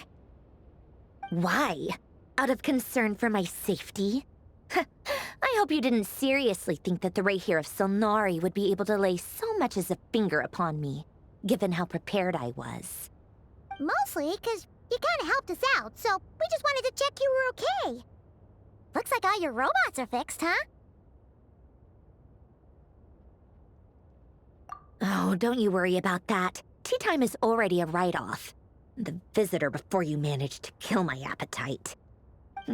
If you're in the mood for tea, go ahead and help yourself. Otherwise, it's going to waste. My coasters are still missing in action, though. Use this notebook instead. Whoa! Pretty hefty notebook. Look at all those calculations. You can ignore those. They're just dumb scribblings. I doodle and write in my free time. Sometimes I remember the distant, dreamlike past. Sometimes I imagine the far-flung future. And other times, I grit my teeth and note down all the crazy nonsense going on in the present. Some people do the crosswords in the newspaper. This is my equivalent of that. Trying to predict the future is like daydreaming. And writing about the present just makes me furious. The past is my favorite. If nothing else, it's already set in stone, so I don't have to rack my brains trying to figure it all out. Huh. Although, having said that, the only vaguely interesting memory in my past is probably that guy they call Lord Artificer. Who else? Pretty much all the mecha in Fontaine are his personal handiwork. you know him? Like, personally? As a friend? I mean, I guess we were friendly enough. Yep. In fact, I'm probably the only normal person left who knew him at all. We used to chat occasionally back when he was still around. Before he passed away, he asked me to destroy all his manuscripts. I honored his request, but I did read through everything first before destroying them. I mean, I couldn't let the genius of Lord Artificer Alain Guillotin disappear like that. Would have been such a waste. So, that's where the formulas in your notebook are from? I just told you. Those are my equivalent of crossword puzzles. They're just dumb formulas that I solve for fun when I'm bored. Alain's work was like epic poetry. The formulas in my notebook are just silly little riddles in comparison. Not that there's anything bad about them. I mean, at least, solving those riddles isn't going to hurt anyone. Except me, 'cause I lose a few brain cells in the process. Anyway, while we're on the topic, I might as well tell you about what happened to him and his friends. Alain Guillotin had two close buddies, Renee and Jacob. They spent their childhood years together in the Narzissenkreuz Institute. They were all quite competitive, so there was some rivalry between them, but it was a friendly rivalry. But beneath the friendship and the rivalry ran something deeper, a sense of nostalgia for the past. Unfortunately, childhood would end. The prophecy would come true, the apocalypse would arrive, and the future would never be. A mad dream that would normally only capture the minds of lunatics began to take root in their hearts. A dream of saving the world. And if Renee and Alain had been people of lesser wits, that dream would probably have ended up as something for them to joke about in their older years. But alas, they were some of the sharpest minds around. They nurtured that dream with the full power of their intellect, and it grew into something that ate away at their souls. The first of them to fall under its spell was Renee. Against Alain's wishes, he persisted in experimenting on a mutual friend of theirs to try and save their life. Alain did not approve and parted ways with Renee. It's complicated. Alain wanted to believe that Renee only did what he did for the sake of their friendship. But when he told me about what happened, I could tell he still had some suspicions about Renee's motives. Perhaps the seed that would grow into a nightmare had already sprouted in Renee's mind. Even then, the next time they met, Renee's soul had been completely engulfed by the dream of salvation. His futile attempt to change the tide of fate only resulted in a wave that swallowed up the world, even before the apocalypse came. And although that wave died down eventually, I hear that it just recently came back with a vengeance. As I understand, Renee wanted to live out his dream of salvation once more. But I'm told that the attempted resurgence finally died out for good. At long last, Renee awoke from his deluded dream. Though of course by then it was far too late. What do you think of Renee? Do you admire his transcendent genius? His view that any price was worth paying to achieve the lofty goal of saving the world? Or do you despise him? Dismiss him as an evil madman who wrought havoc on the lives of everyone around him as he pursued his delusional dream? Same difference, really. Just a matter of perspective. What a cop-out. But I suspect you'd have a more incisive and insightful answer if we dug into it further. I don't like fanatics who give up their whole lives for their ideology. Nor do I like fools who let their delusions take control. Maybe I could understand if Renee had just been an ordinary person. But he had a sage-like intellect. And still managed to get himself lost in the labyrinth of his own desires. Anyway, that's enough about Renee. Now, moving on to Alain Guillotin, the Lord Artificer. He managed to put a stop to the first storm whipped up by Renee. But after that, Alain lost his friends and family.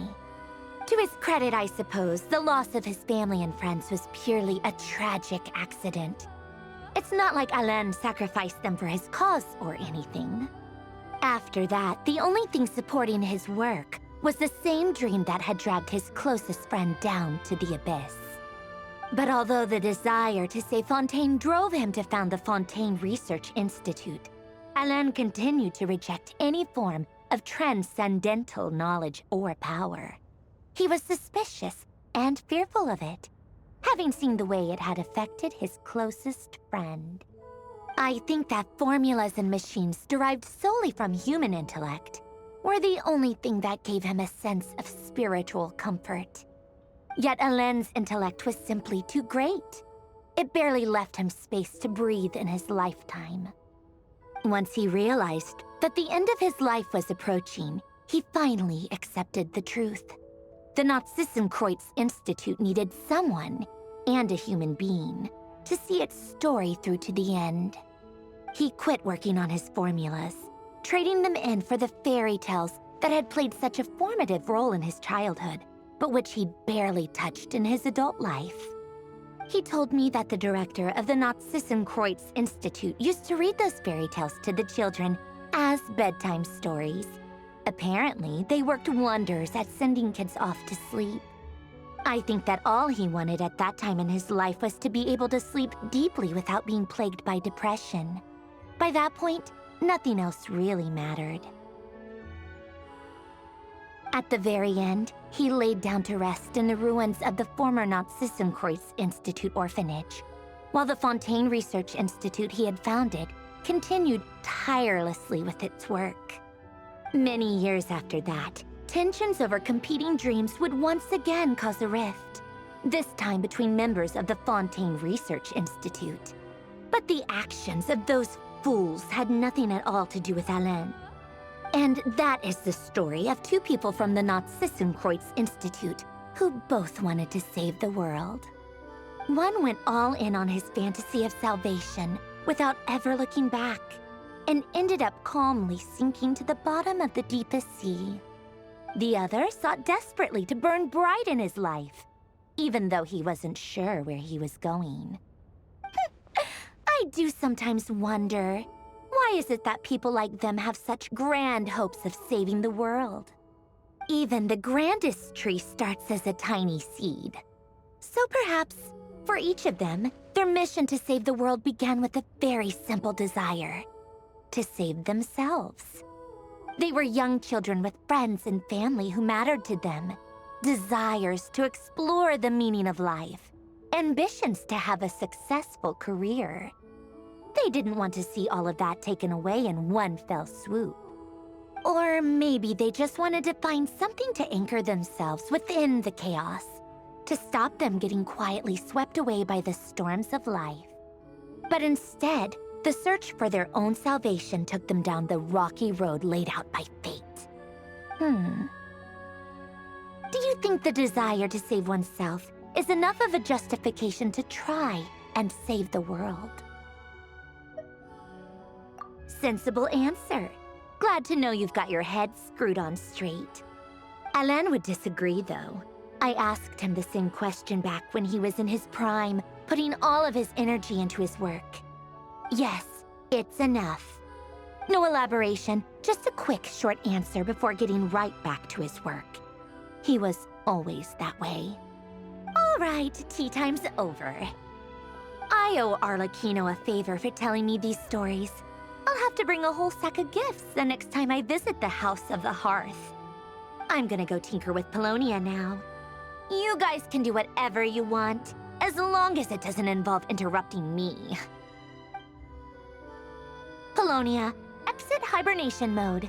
Begin diagnostics.